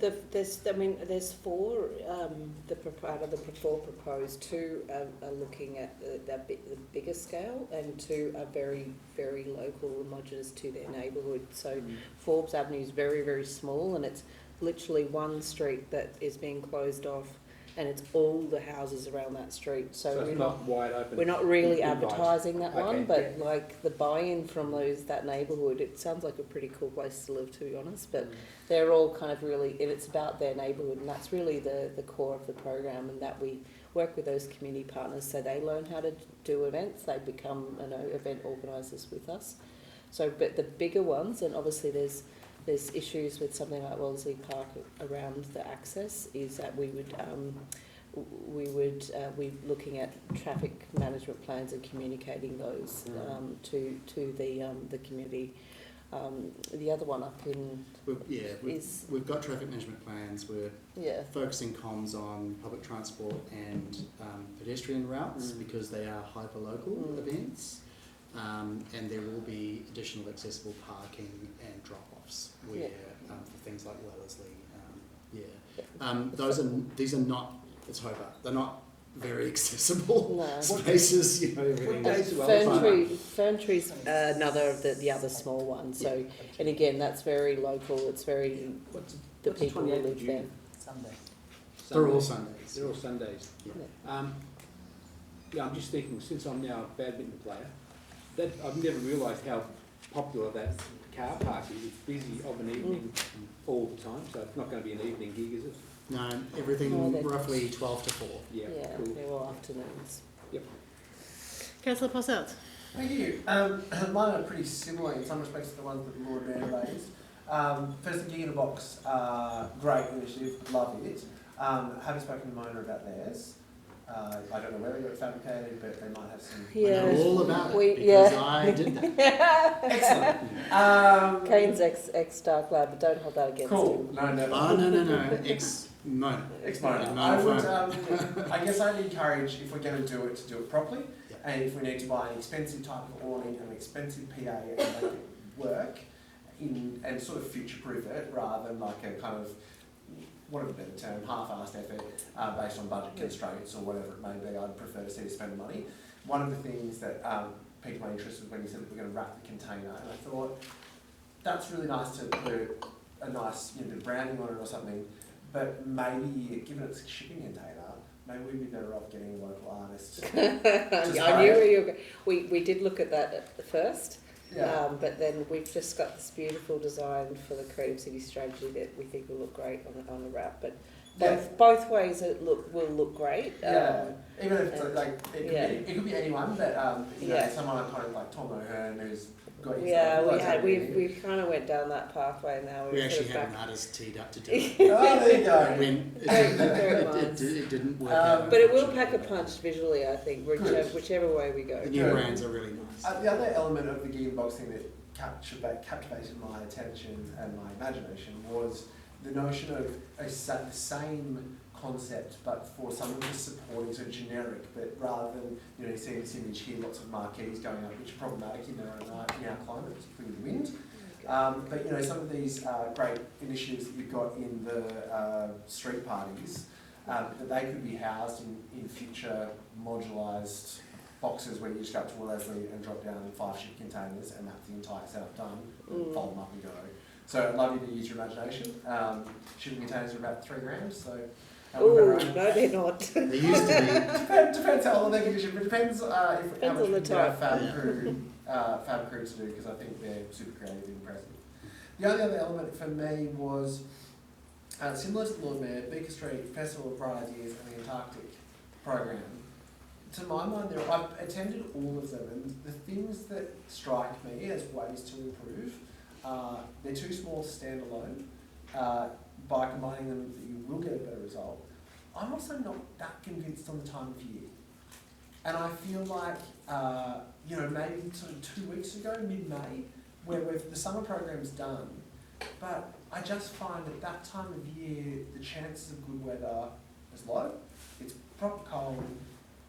Hobartians tend to go, no thanks, even if it's an event. And I know that we want to draw people out in winter, but I do worry about the success of the festivals because they are inherently really good. If we could combine them all into a, end of autumn or mid-autumn science festival, I think that runs together. It's a great point, and I think that in winter that's why there's a lot less because we really have a peak time and a shoulder season for everything that happens, and then it becomes a matter of trying to find the available weekend in the peak or to shoulder season. So these guys are doing Antarctic and Beaker Street. They're in that shoulder season period.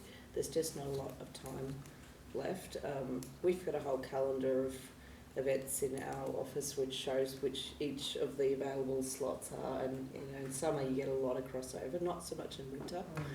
But August is really the very last month you do something. So I think from a city activation perspective, it's good if we do have things in August because we get something happening. I hear that and understand that, but I don't think that the festivals are as good as they could be because of that. So we're getting the activation, but the festivals are not as vibrant and exciting as if they were earlier in the year. What I would say, and this will be my last point, is that I think that for that time of year, for sort of getting midwinter territory, that we should be leaning in as a city to something that's our identity, which is the darkness. Like it's dark at 4:30. So where are our fire festivals? Where are our mini trying to remember the name of the Lights Festival from Sydney and Victoria. Vivid.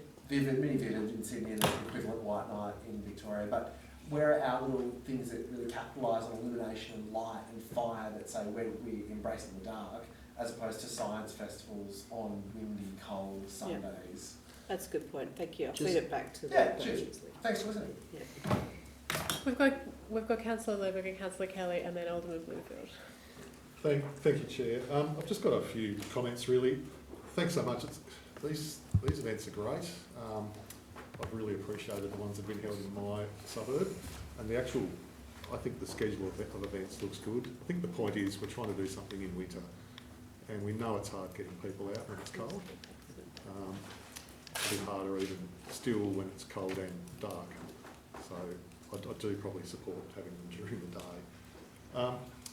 Just wondering, just a question about the distribution of events. I guess we've got a lot of suburbs in Hobart, and there's 2 this time around in one suburb. I guess my question is, have you guys got a sort of an overarching list and you just tick people off as you go, so that you don't end up doing half of them in West Hobart? Yeah.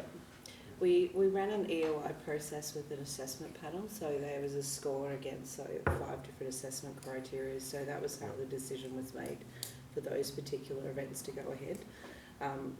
There's a couple of new ones in this as well. So we're 2, I think we did Soho last year, and just one of them. So all 3 are new. So they're starting to get quite a lot of traction in the community. So we're really encouraging communities to put in great submissions. So these were really the best concepts and ideas. 2 happened to be in West Hobart. We did think about that, but they just scored so highly against the others. No, that's fine. So quite different areas of something. They are very different and very different events. Yeah. So the Newtown events that we had, I think last year and the year before, to activate the space, the business space there on the corner of Cross Street, was at least one of these street parties? They did, yes. I know the event you're speaking about. I think they did submit, but probably not to the calibre of some of the other events. Sure. I wasn't really worried about this year because we've had 2 in a row. It is the same program, yes, yeah, correct. Is it the same program? No, that's great. They've been really good events, and I just wanted to make the point that they were sort of hyper-local as well, and I walked to both of them even though I'm not all that adjacent to them because it was just easy. Yeah. And I suspect that'll be the same, particularly in West Hobart. Yeah, no, that's, yep, you're right there. The only other thing I want to talk about was just the gig in a box, which is pretty interesting. So popular.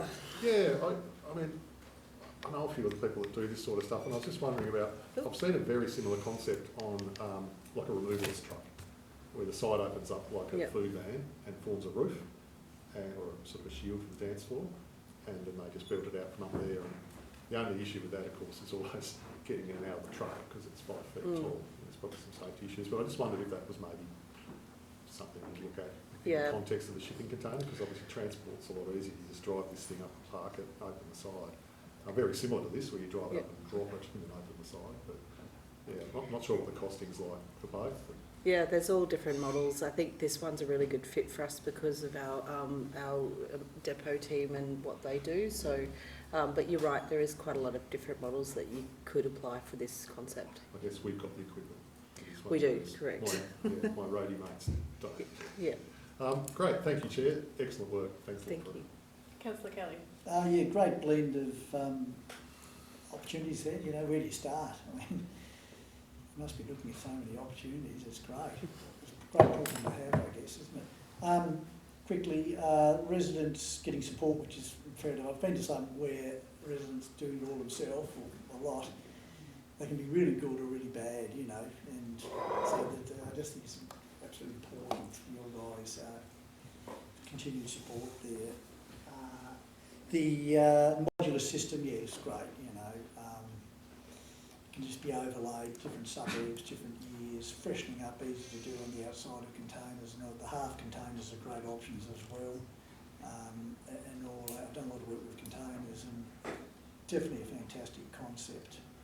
The trucks council right now have the higher barns on them and all that to lift in place is fantastic, and we've got some great machinery up at various gates there for people to be able to use. Seniors would be great to have something that might have been a bit more skewed towards just a senior demographic who, I don't know how this works, easy for me to say that. It could be near, for instance, West Hobart, not really want to bang on about West Hobart too much, but, you know, the old person's homes there, you know, it could be slightly dovetailed into that precinct where they may feel, great, oh right, it's just a very short stroll or something for us to integrate with that. Maybe, maybe not. Other venues too, I mean, the city venue, the major ones in there are great. It's critically important, I think we've got to keep a finger on the pulse of keeping that updated and fresh.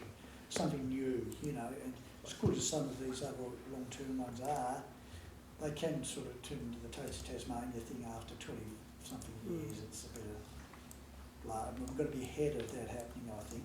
And it's always, even something that's sort of not too bad, you know. Yeah, as Ben was saying too, it's good to get the other suburbs involved. And perhaps looking at some other venues too. We've got the bush venues, and I know we have touched on some of that, but you know, we've got Knocklofty, we've got the Domain, South Hobart areas up in the mountain there, and all that. And the modular system's just a great concept to be able to drop into that environment and dress it up a bit. Edge of the river as well, you know, right, you know, the aquatic side and the city being a estuarine, but you know, a river city. We should celebrate that and probably never lose sight of what a great asset that is as well. But it's great work, and I congratulate you for that. It's easy to get a bit of criticism sometimes if things don't go quite right, but no, thanks for the presentation. Thank you, Councillor. Alderman Bloomfield. Right, I wanted to actually go back to the psychology I was talking about before, because I know that Council doesn't use it here, simply because we wouldn't have problems with committees if we actually adopted the methodologies that one uses out in networking land, so to speak. Because, like today I found out, for instance, that one of the members of the City Economy portfolio, we actually didn't have the right email and no phone number for them. So of course they never knew when the meetings were on. They contacted me because I asked them why they weren't coming. So, you know, it's those little pieces that we need to kind of like understand and get right, but we also need to actually learn a little bit more and start adopting that and teaching the rest of the community when it comes to night economy, how to do it better, okay? My background is that I set up networking systems and so forth. I've done a lot of those very successfully. The Confederation is one of my babies, which has grown. And it didn't happen because I just said, hey, I'm doing something. I actually had to go out and get the people, and I had to go and bring them back, and I had to bring them back again. And it's a lot of work.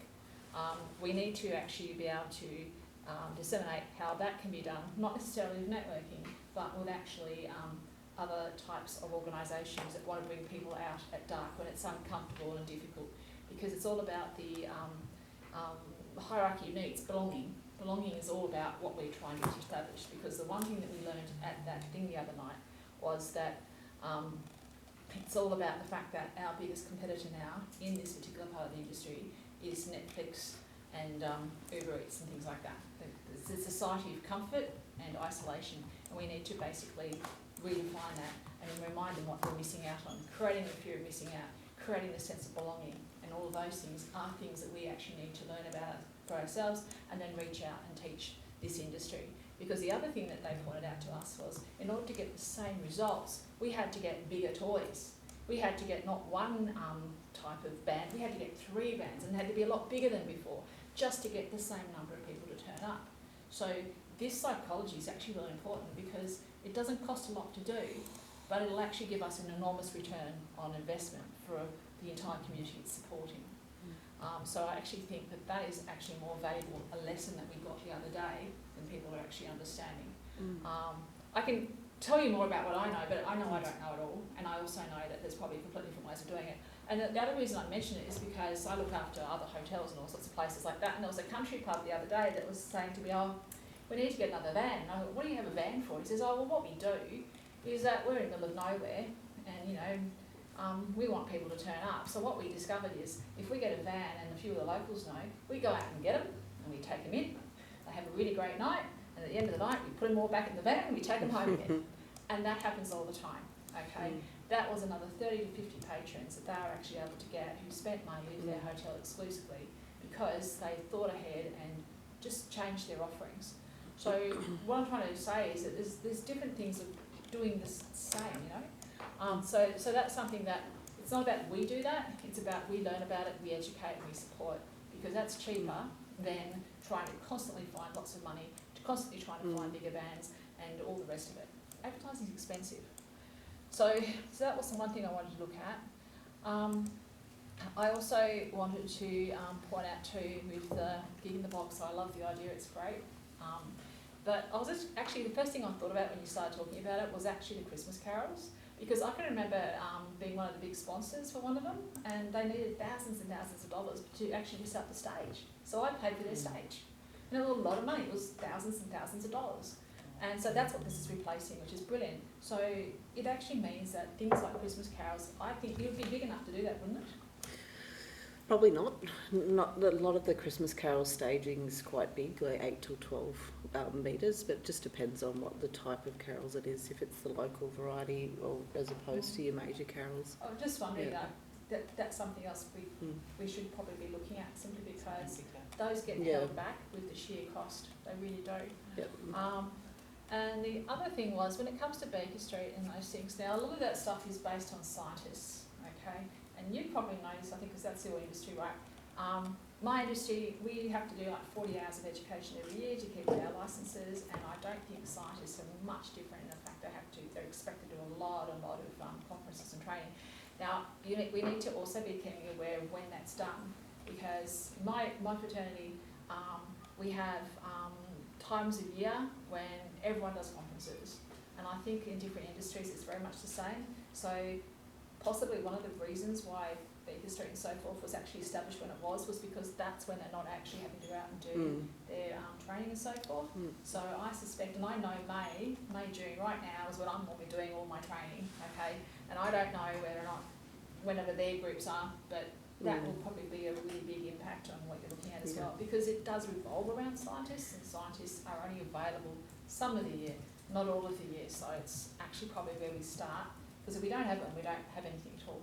Yeah, that's a really good point. So that's all I had to just before you go, just in terms of the nighttime commissioners who you spoke to at length, we are talking with them around, JC particularly works with the live music office, so around what would work well and what's worked well for both Brisbane and Sydney. So I think they're a really great resource, and I'm glad that you got a lot out of it at the most recent events.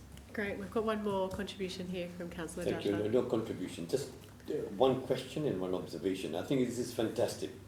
During dark times, winter times, the city is alive. It's fantastic.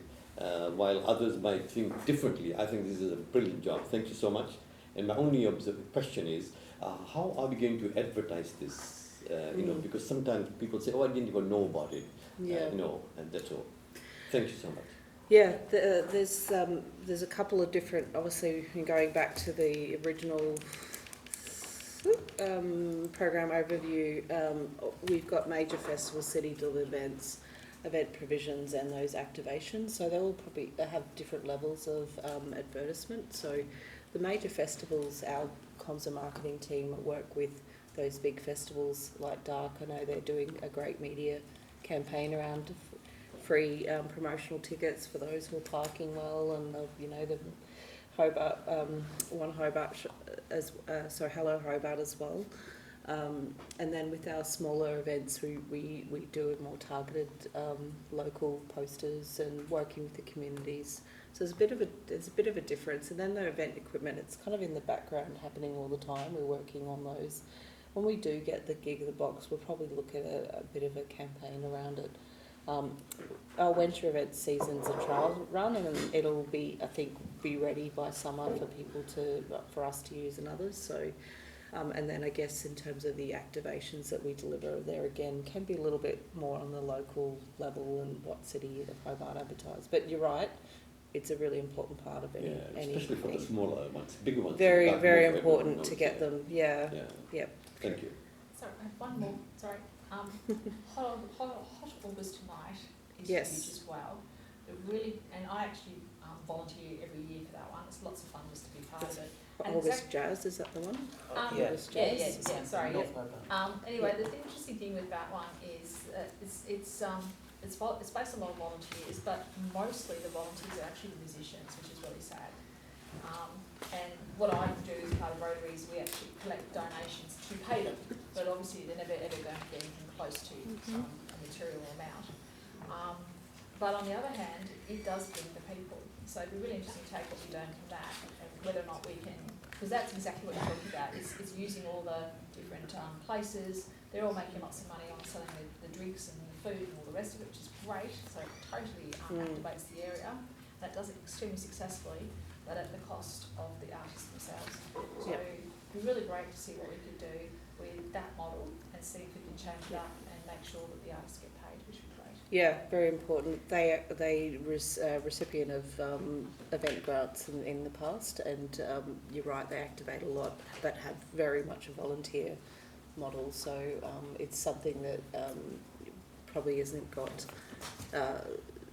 It's not sustainable as it is, but very high in activation. All right, thanks very much. Appreciate your time. Thank you, guys. Great. So next item we have the future state of parking. I'd just like to remind everyone that we actually have quite a big item imposed tonight. So if we could just be mindful of that with our contributions for this item, that would be helpful to getting you out of here on time.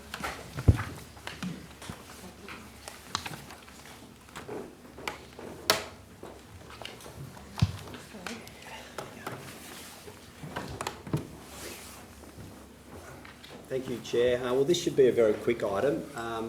It's just an update for elected members on the future state of car parking, more for elected members' information than anything else. So it's just sort of an update that we're about to go to tender for a lot of the technology that we've been talking about in this project. So just a quick bit of background, you'll be aware that last year we did a review of the parking services business. Oh, sorry, I don't know, everybody knows Andrew Pike, our parking services manager, who's come along to answer any tricky questions tonight. But you'll be aware that we did a review of the business last year and presented that to some of the findings of that early this year to the committee, which recommended moving to a future state of parking state, which looked at when we looked at a lot of the different technology options in this space that we may consider, and some of the drivers for the project really, currently operating a non-leading edge technology, the certain contractual and asset life arrangements that expire this year, next year, and beyond. There's also big missed opportunities in customer experience, particularly compliance and operational efficiencies that we can achieve through overhauling the technology of the business. So the public release of the tender will occur soon. So within, hopefully in June, we'll be releasing a tender. We'll have 5 different tenders that will go out together. And within those 5 tender packages, we'll be looking at receiving responses for a whole range of areas in the business. So we'll be looking at sensors, meters, our multi-deck car parks, and a whole range of other technology that we can use in terms of enforcement and compliance across the business. I'd also look at permit management systems, new enforcement technology, the sensors there, infringement management systems that we currently use, and also some new things that'll look at introducing it potentially new data analytics platform, digital wayfinding systems, and also retail activation technology in those 5 work packages that will go out. So that's what will be covered in the tender release. Just some time frames for elected members to be aware. So as I said, the tenders will be released within the next month and be open for 4 weeks. So they'll go out soon, be open for a month, get the responses. The assessment of those responses could take up to 3 months, so we've got to go through a fair bit of due diligence and assessment of those tenders. Obviously assess it against various value for money criteria and other requirements that we have from an operational and strategic perspective. That'll also include on-site demonstrations, so vendors will shortlist and they'll work with us to do detailed, full-day, multi-day demonstrations of technology to make sure we're happy with it, and then we'll obviously go through clarifications and negotiations with preferred tenders before we make recommendations for the council to accept any tenders. We recommend that the award of those tenders may occur by the end of the year, so look at some of these time frames and things can happen. It could be end of this year, early next year that where we award those tenders. And then after that, subject to that, based on our current understanding of the technology, pulling stuff out and reinstalling new tech. Could be an implementation period of about 3 months, but all indicative at this time frame. So before we do anything, before we do any installation, do anything in terms of changing technology in the community, we'll give elected members another brief before we move to anything in terms of physical change on the street and you know, permanent changes. So we'll go through that process and come back to this committee with an update of what's being proposed, and then also a community engagement plan around that. The other, I guess, you know, just finishing off here, some of the key messages for elected members today. We're just during the tender process. You know, some of the messages that we've prepared, some holding slides if we get questions once the tenders go public. We're seeking to modernise essential infrastructure to serve Hobart now and into the future. It's about a simpler, smarter and more customer-focused parking system, and no changes will be made until the completion of the tender process. So no change until we complete this, but this is what it's about. If there's any questions when the public tender goes out.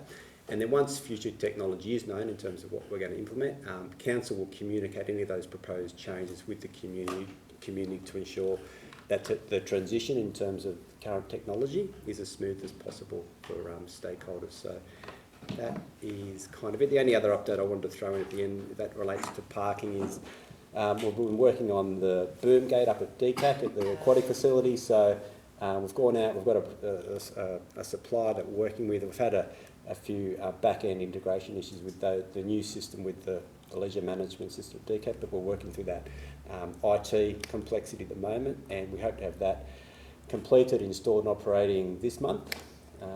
Great. That's this month, hopefully no later than early July, so it's a priority. Perfect. Thanks for that, Director. Councillor Harvey. I've only got one question, and that's about the parking meters on the street. Like, they were going to be, what is it, simple, smarter, all that sort of stuff, previous ones, and everyone hated them from the get-go. But they were the same used in other cities. They hated them less in other cities than they hated them here. So, You don't know that. That's what I've heard. Could we just, when you say you're going to have demonstration models and you're going to test it, can we get a variety of people to test it rather than just you? Because you're probably pretty smart and you know how to do it. You know? Don't know about that, but... Well, I mean, I just hate to think they go, oh, these are easy. And we install them, everyone goes, oh, they're bloody meters, you know, and we can't see them. So don't test them inside, take them outside and put them in the sunshine, no sunglasses, see if you can read it.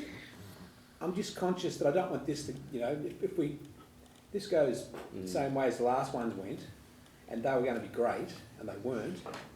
So, assure me. Yeah, one of the things, it's a good point, one of the things we will do through that tender assessment when they're giving us demonstrations, we'll have members from involved in that process from our Disability Access Advisory Committee. So I think last time it was around, certain elements of the community access and using that technology that didn't work. So we will have a process to ensure that, stakeholders in the community understand what we're doing. We've tested it with them as we go through that process. Yeah, I'd love to have 100 people go through and say, yeah, this one's really easy. Just I don't know, I just don't want to read about it in the paper. Fair enough. Alderman Bloomfield. This will include things like plate recognition and so forth. And it's going to go like really blue sky. You guys are going to be really surprised. There's a whole lot of choices because I just see we've got a really great shot here at really changing up how we build, how we identify different users and all the different types of users, types of cars and all those things, and curating when and where, and we can move them around and make them all park on one side of the street and one side the other time. There's so much we could do. I'm just hoping that when we pick something, it's going to open up as many doors as possible, because I just feel like we've got one really good shot to get it done well. And you don't always use everything straight away, but you certainly don't want to shut doors early by accident. And then I noticed when we were listening that you actually will be doing infrastructure as well. It's not just, because it just looked originally when we were looking at it, it was tech, and I thought, hang on a minute, this is like programming and so forth, but it seemed to be really fast to install. Is that because we've already got all the stuff in the ground and they just have to tweak it, or what? I suppose to give you an idea, we currently have about 2,500 sensors in the ground. A similar project's just been completed at Mini Ponds in Victoria for the same number of sensors. They were all replaced within a month. Wow. Okay. And operational. So at the end of any sensor instalment, there's a 2-week learning period for the sensor, where it has to learn the environment. We have to program in the parking restrictions and the timeframes associated with the area, and the sensor learns for a period of 2 weeks, and then we can go live. Okay. So on that sensor, and if it aligns with our handheld technology that the staff use to enforce and those type of things, it's very quick. Okay, so what about the billing process and so forth? We're going to have, that's all going to be part of it as well, because we've got the easy part, which a lot of people find easy. Strangely enough, my husband struggles to install it on his phone. I managed on mine, which is unusual for us. Yeah, but I was just worried about some people who can't engage that way, that we're going to have choices and availability for them to be able to do it. That was all. Without going into the specifications that are intended to be released, there'll be multiple options available to people on the street, whether it be through a parking app, whether it's Easy Park and other mobile app opportunities, whether there's QR code scanning opportunities for people instead of having meters everywhere, having QR codes available for people to be able to scan and pay for that parking immediately, as well as meters as well. And as Councillor Harvey said, we will ensure that the two main issues we've got with our meters right now is visibility. People struggle to read the screen, and the other one is our meter max. So it's a meter max button on the actual one. Is you push it once to activate the meter, and then you have to push it again to activate the full time. We're effectively talking about consultants. If you hit a meter max, you're paying for the full time, not having to push it twice to wake it up and then kick it off. So those type of things. So when we talk about listening to community and those type of things, we've got a parking admin division. We get a range of complaints that come through that division daily. So we're utilising the information that we're getting through that to effectively determine what the future looks like for us. And when you talk about LPR technology, and licence plate recognition will be a key component of that, especially mobile licence plate recognition. I don't know if anyone knows, but the biggest complaints we have in residential areas right at this point in time is the casual parker parking all day. And the issue for me as the parking services manager, I don't have the physical feet on the ground to be able to get around the entire municipality 2, 3, 4 times a day. It just can't happen. But with this technology and presenting a vehicle that has mobile LPR capability, I will get around 4 times a day. That's the drive-by. All right. Yeah, Councillor it's Posselt. probably just worthwhile pointing out that we are working with the other cities and the state government to see that they change the legislation to allow that to happen in Tasmania. So All right, so we're still a bit behind there too. well, again, judging by their experience with e-scooters and changing legislation, we do need to go fairly hard because it's a change that that makes sense, and Launceston and Devonport are chasing for it equally to us. So. Councillor Posselt. Thank you. A few reflections. Firstly, I guess based on the last parking contract, please get it right. I know that's just, there was just so, when they came back and it said that it had 3G technology in it, and we only signed a contract, a couple of years earlier, and I was just gobsmacked that we wound up in a position where we had to replace all of the modems. So please make sure we've got the greatest technology. Please make sure that it's future-proofed and also not necessarily kind of tied to specific, proprietary things that maybe you can get elsewhere when things break. That's all your bag, but just really what I'm getting in on that one. The other thing is economies of scale. Is anybody else in Tasmania in this same boat, Launceston or Devonport, in terms of their own systems for a contract? Yeah, so there's been some very recent upgrades in Devonport with LPR technology in that city, and the same in Launceston. So we're lagging at this point in time. Yeah, more thinking about combined contracts and things like that. But again, that's just kind of feedback and food for thought for you guys. Please be cognizant of footpath clutter.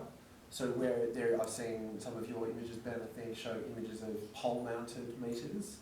Where possible, I would be a big fan of that because it's just one less thing on the footpath in the way. So frequency of meters being put in the ground, whether or not you can avoid putting them in the ground or put them on pole, existing pole, they're all big things to me. I think that's actually about it. It looks really good, great presentation.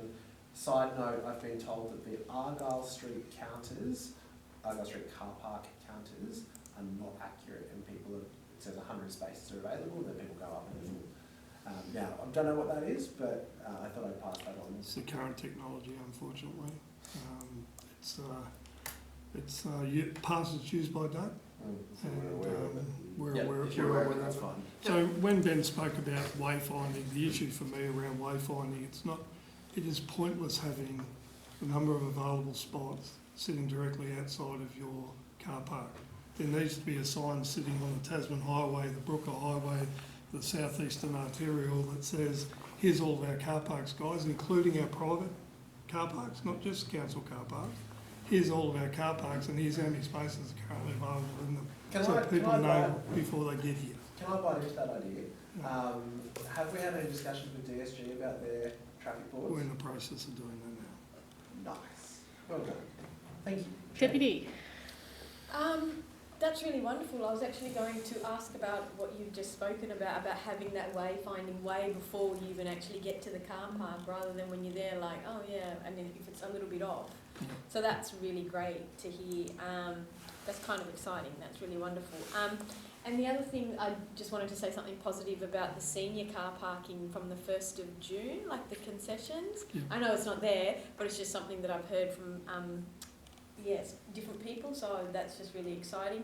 And this on-street and off-street parking technology, the upgrade, are you saying that the former or the previous contract won't be renewed and we're going to get new people for new What we're meetings? saying is we'll go out to tender.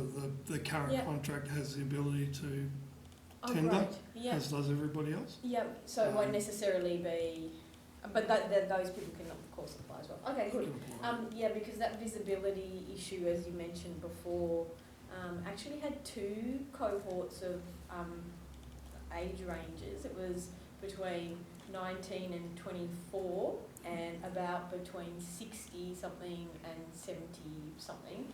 Yeah, just had difficulty with the reading, that double thing that you mentioned, and really paying a lot more for the parking that they actually wanted to, and then the visibility issue. So yeah, I think similar to what Councillor Fossat was saying, just various different things to keep in mind, I suppose, and you already have more, so I probably didn't need to say anything.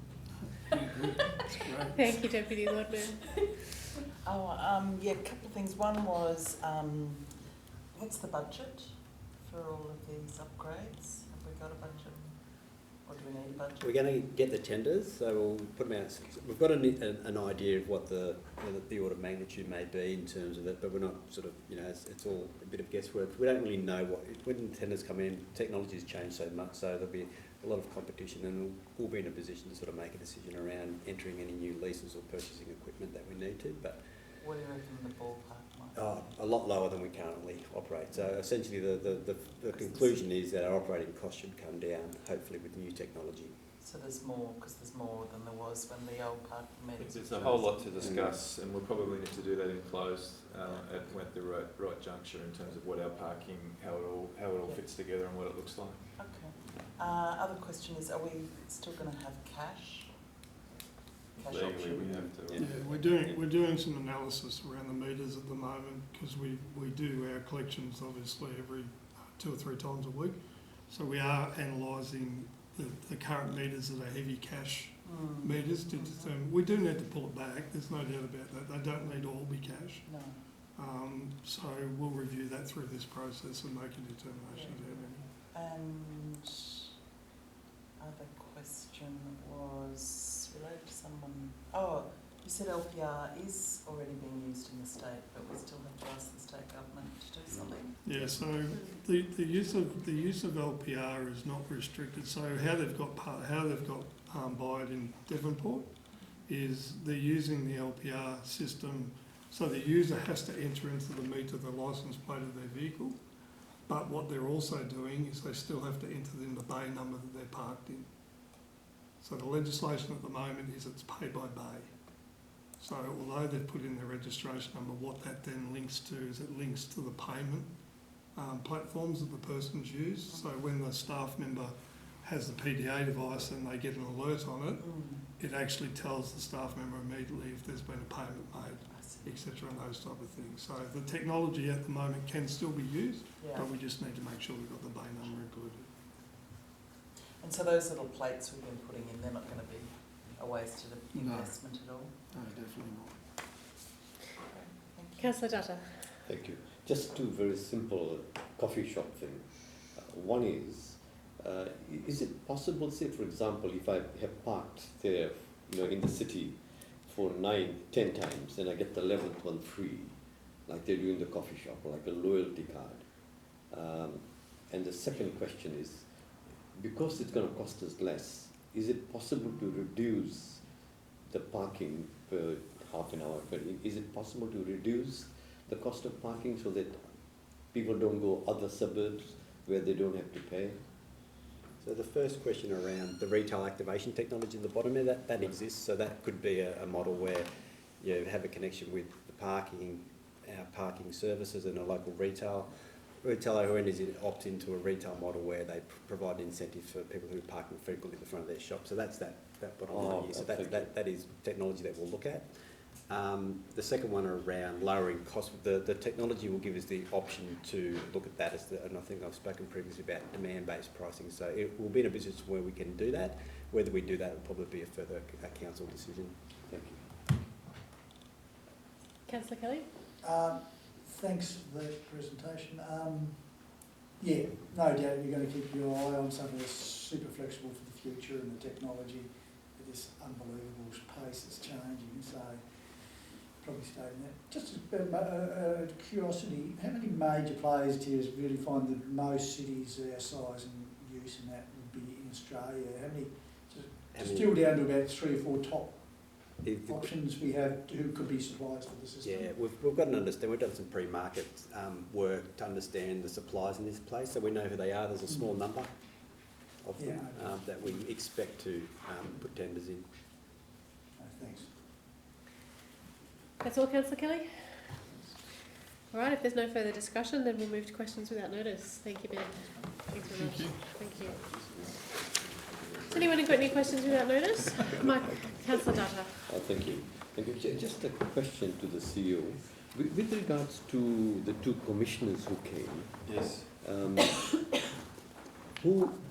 How was it organised? Who paid for it? How much did it cost us? It's a question for the director rather than the CEO. How it came about was I went to the Nighttime Economy, National Nighttime Economy Conference last year in Sydney and met JC and Michael. Saw them talk and thought they've done some really interesting work. It'd be something that we could learn off, so we invited them down. We've been working with them for a while to invite them down. They came last week together because they sort of got a pretty good connection between 2 of them. We paid for them to their flights and accommodation, which is about $2,500, and then we had some other costs, I think dinner, and that's really about it. Yeah, and so they gave their time free. It was just their transport and accommodation. Oh, thank you. Any other questions? Councillor Posselt. Thanks. Can you talk through the governance of the $50 gift vouchers that parking inspectors are handing out in its origins and how that came to be? Yeah, so that's an incentive. The program we launched last week, the gift card program. So as part of that budget and that initiative, there was some allocation there to encourage, and promote it through handing out the free parking options through our parking services team. So there's a promotional activity connected with that program. Thanks. Just a follow-up, did we consider maybe giving them to community volunteers or neighbourhood watchers and community associations rather than random who have parked in the... I think it's good to get our parking inspectors viewed in a different way. I think it's nice for them to be able to be giving something back as opposed to taking something from, which is the way they're perceived. In terms of their role, so I would fully support what we're doing in respect of doing it that way. So I think it'd be nice for them for a change, I think. And just one last one unrelated matter to that. I asked in February about legal costs attributable to a particular elected member. I'm just wondering if I can have an update on when the answer will come forth. You can take it on, I'll have to take it on. Yeah, that's fine, yeah, of course, yeah. Any other questions? Lord Mayor. It relates to a workshop or two ago. We had the briefing from the on the fire issue and the sort of suggestion that perhaps we should be sort of doubling or tripling the size of our fire breaks, our fuel breaks, and putting a bit more budget into them, or seeking other money. Can we get sort of a rough estimate, not for this budget, but maybe for future budgets, of the cost of an expanded fuel break program to the level that was, I think it was, we're currently doing about 190 hectares, and there was something closer to 500 would be a safer option. Can we get it? Oh, we can certainly work out what it would cost us. Yeah, and again, doesn't mean we have to pay for it, but it's just handy to know what that amount is. Yeah. Councillor Harvey. Nah, don't worry, it's okay. Alderman Bloomfield. Yeah, different question completely. We were going to have a competition, I think, a year or two ago, with looking at what people did with their verges on the land strips. Nature strips. That's it. We were going to do a competition of, look how lovely they are and all the rest of it. I don't think we end up doing it particularly, and I think it'd be really nice if, can we plan for spring that actually kind of get started into that again? Yeah, well, I don't think it was in my time, because I'm not aware of it, but I can find out. Yeah, so. It was just conversation we had. Yeah, well, we as an definitely talked idea. about it, yeah, but we never did it. No, we shouldn't do it, because they've only just started. Well, I'll take the question and I'm happy to provide a response. I think the CEO is going to take it on notice. Is there any other questions in the room? I got a question for Alderman Bloomfield. No, it's okay. Thank you, Councillor Harvey. All right, well, we'll move to the closed portion of the meeting.